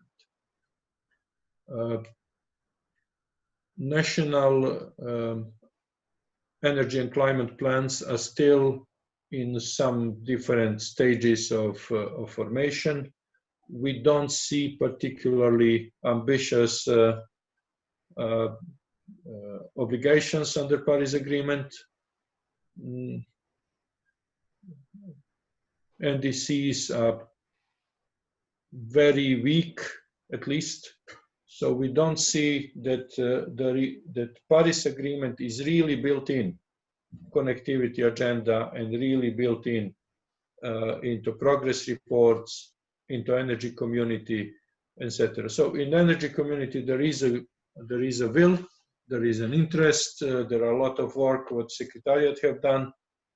There is this sustainability charter which is actually signed, but transferring this into real action is not yet there. So where we are at this moment, we have this Green Deal published for Europe.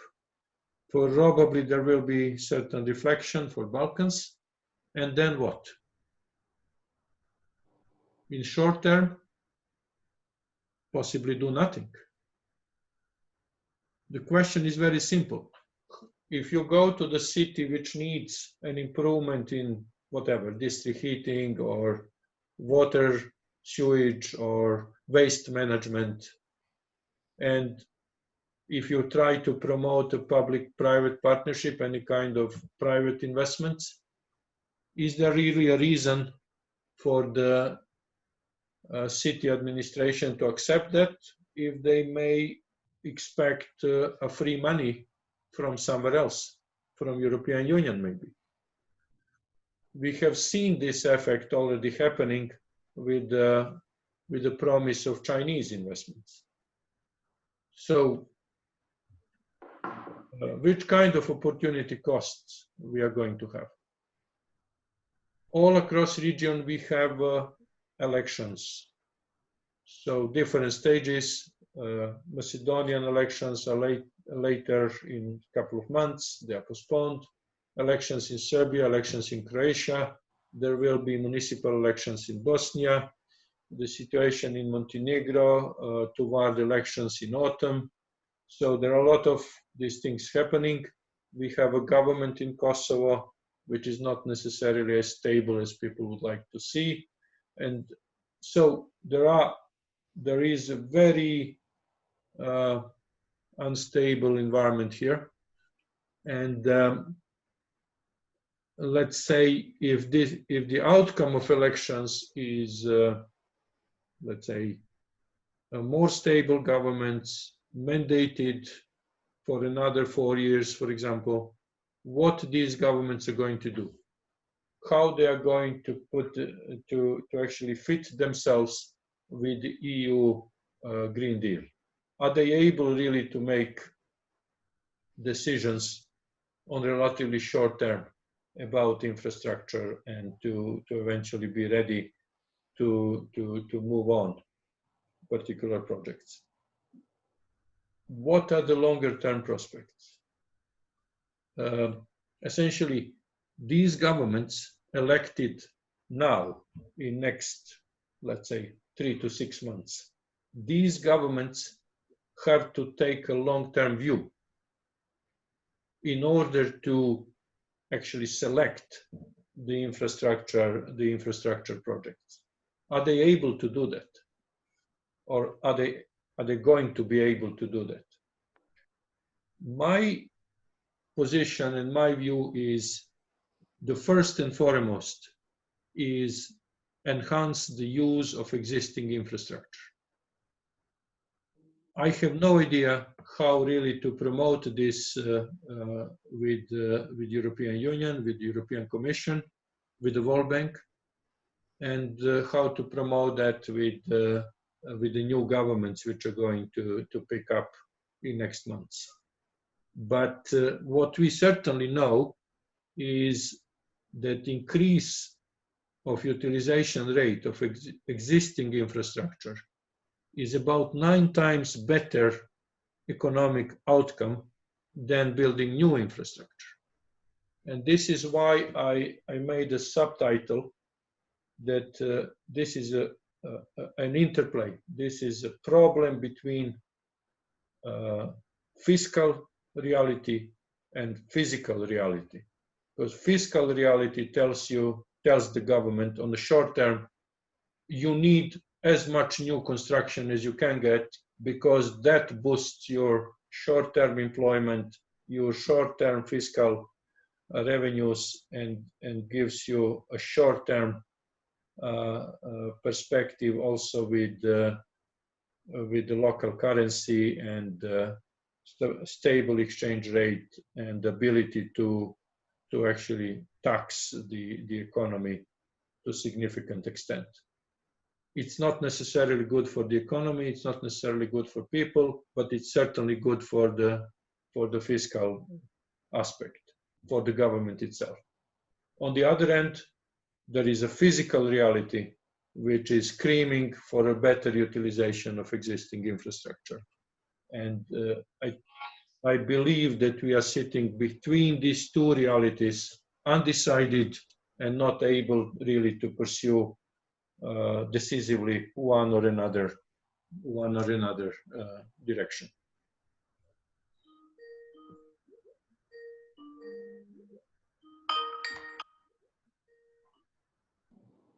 So that was what I had to say so far. So thank you, Sasha. But from my first point of view, you are pessimistic about application of EU Green New Deal on the Western Balkan and Southeast Europe. I would say that yes, of course. Last 30 years gives us a lot of reason to remain pessimistic. Yes.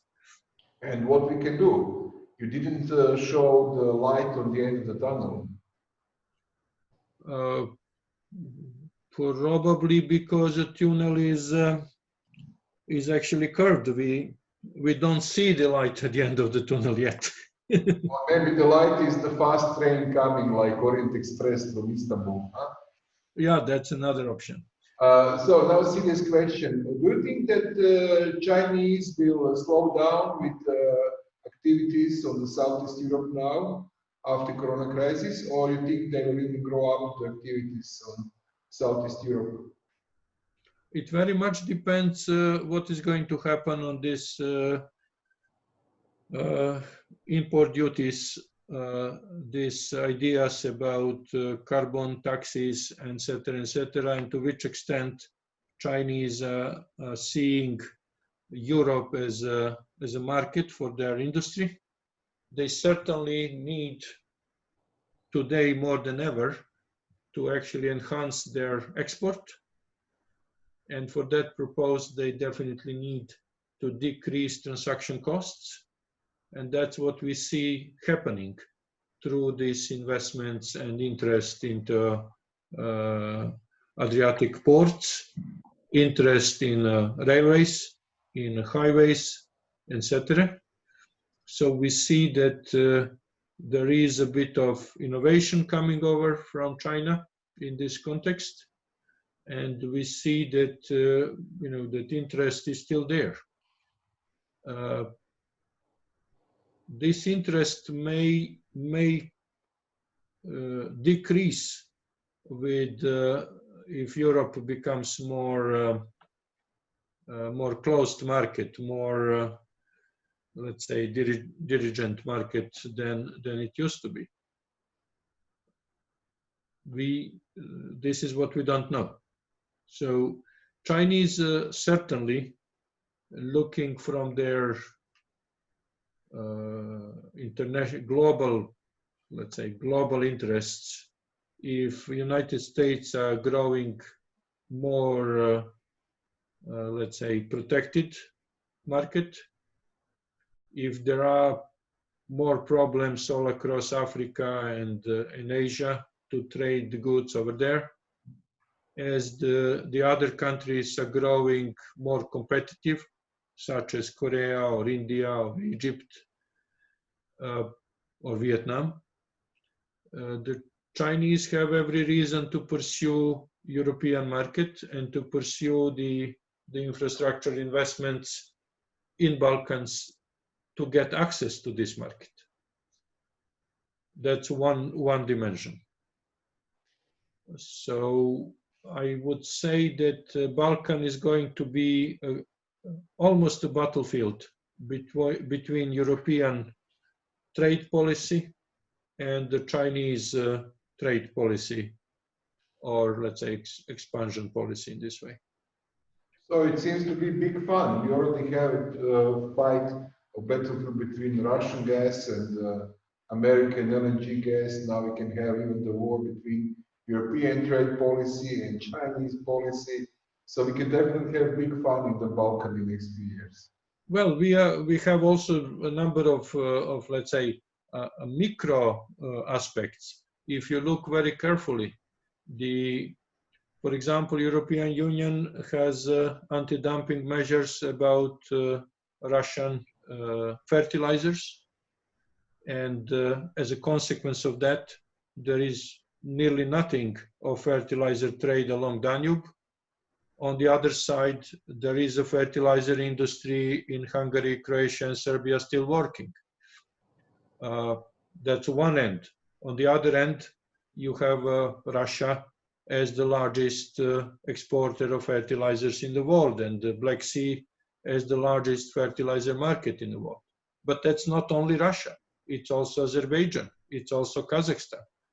So we have quite a tension on the fertilizers market. We have another tension of the cereals market. So Russia is growing as the largest exporter of cereals in the world today. Black Sea market becomes the most active export market of cereals. Pannonian regions, Central Europe, practically doesn't participate in that market because of prohibitive transportation costs on Danube. On the other end, you have entire Mediterranean as a big importer of both cereals and fertilizers. So there are tensions all around. You have a tension about wood and forestry and furniture market. You have tensions on oil products. For example, you have Black Sea is probably between 2 or 3 largest oil product markets in the world. But if you look trade on Danube, if you look the point on Danube between Hungary, Croatia, and Serbia, at that point, trade of oil products down the river is like 20 times larger than trade of products upward the river, which is a big nonsense. So you are trading oil products from the place where there is no oil toward the place where there is a plenty of oil. So it's all extremely mixed and very, very difficult. So it's not only about Chinese imports. It's about commodity trade, and it's about really optimization of assets. Thank you. Any question from the audience? Maybe if you want to raise your hand, please.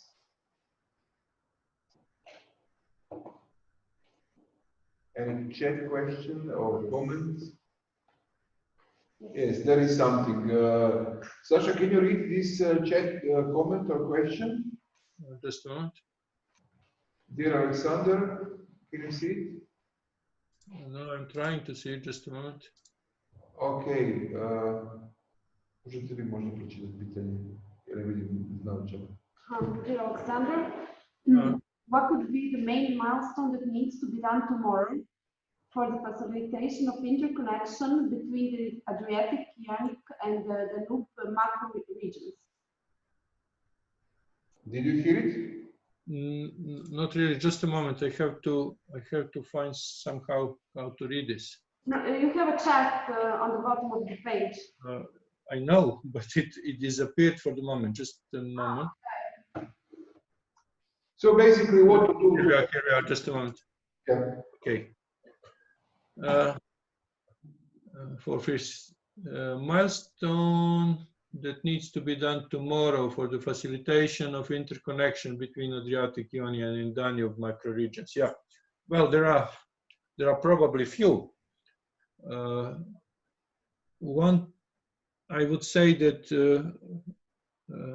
the most important railway link is probably Rijeka and Belgrade. So that's what we need to take a look on both ends. And at this moment, we have a very, very little cooperation between these two cities, if you wish, in this respect. There is an interesting link which is promoted by Chinese between Athens and Piraeus port toward Belgrade and then further on to Bratislava and Vienna. It works, but it works practically exterritorial. It crosses the Balkans without too much interference with the local economy.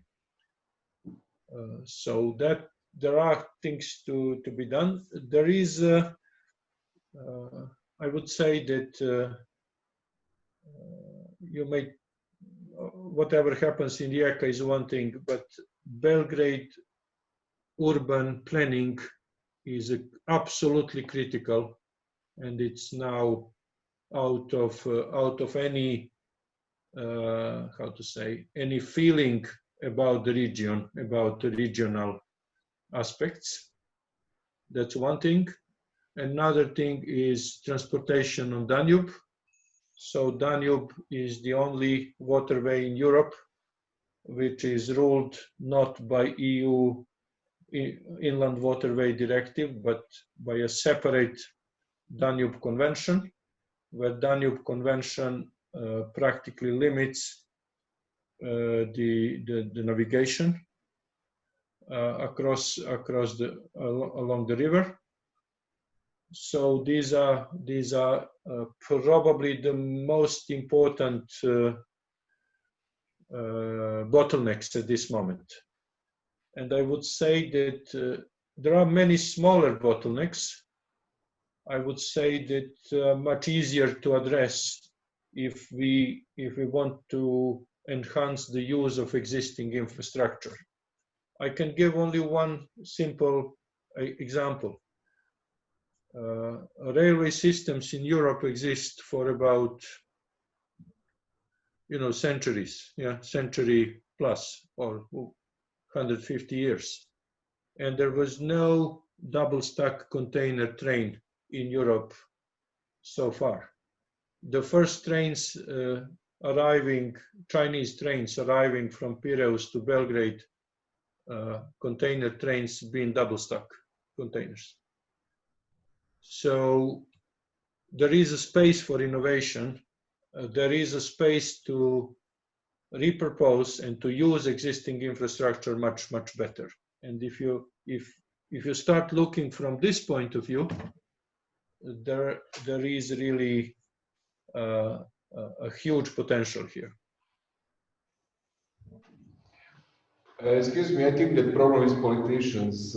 I've been told by the guy who is in charge of the protection of Venice, when they ask him why Berlusconi made decision about most expensive and more attractive solution with the dams, he said that I can't show the sewage system of Venice to Sarkozy when he come to visit Venice. I must show him something really impressive.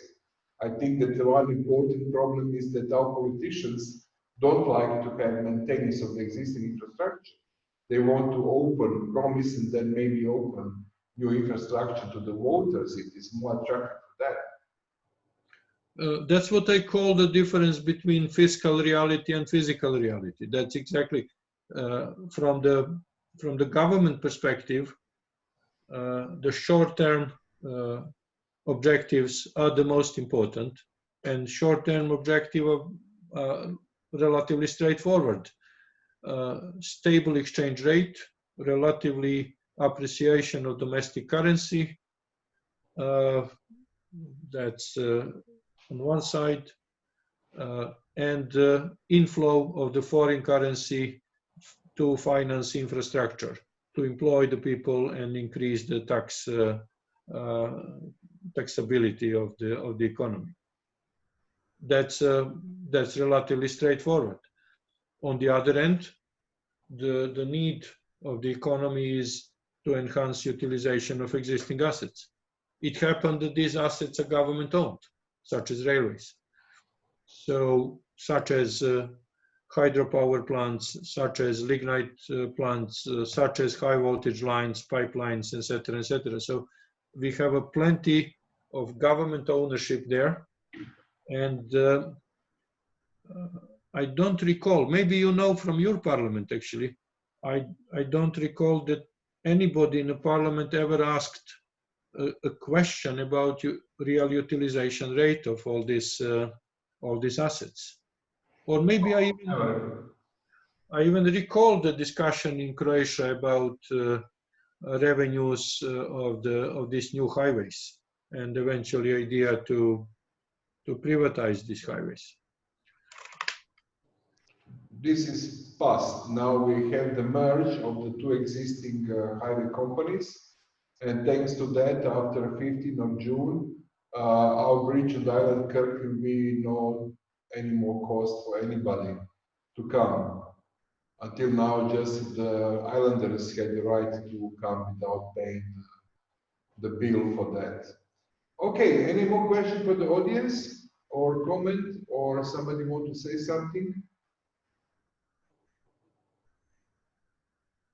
It seems no, something from my colleague here. Okay, it's almost 1 o'clock. I think that we had 3 excellent lectures today, and I'm very surprised about how wide was the picture of this Green New Deal from, let's say, Brussels optimism to Mediterranean optimism to Balkan pessimism. It was really a synergy of different points of view. I hope that maybe we can start to write not only some proposal for EU project, but also some position paper.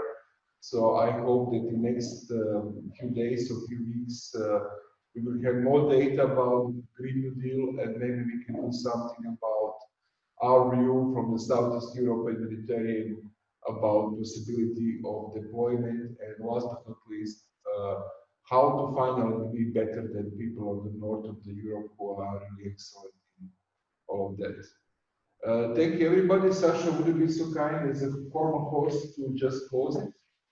Okay, and thanks. It was really interesting. I really enjoyed talking, questions, and glad we managed to organize such an event in such a short period of time. Thanks to Vjeran and thanks to Eko Kvarner, and hope to see here and see also all of you in the future. So thanks again, and we'll be in touch. Just as follow up, as I said a few minutes before, we will try to make some kind of position paper through many sectors, not only academia and NGOs, of course, business sector as well.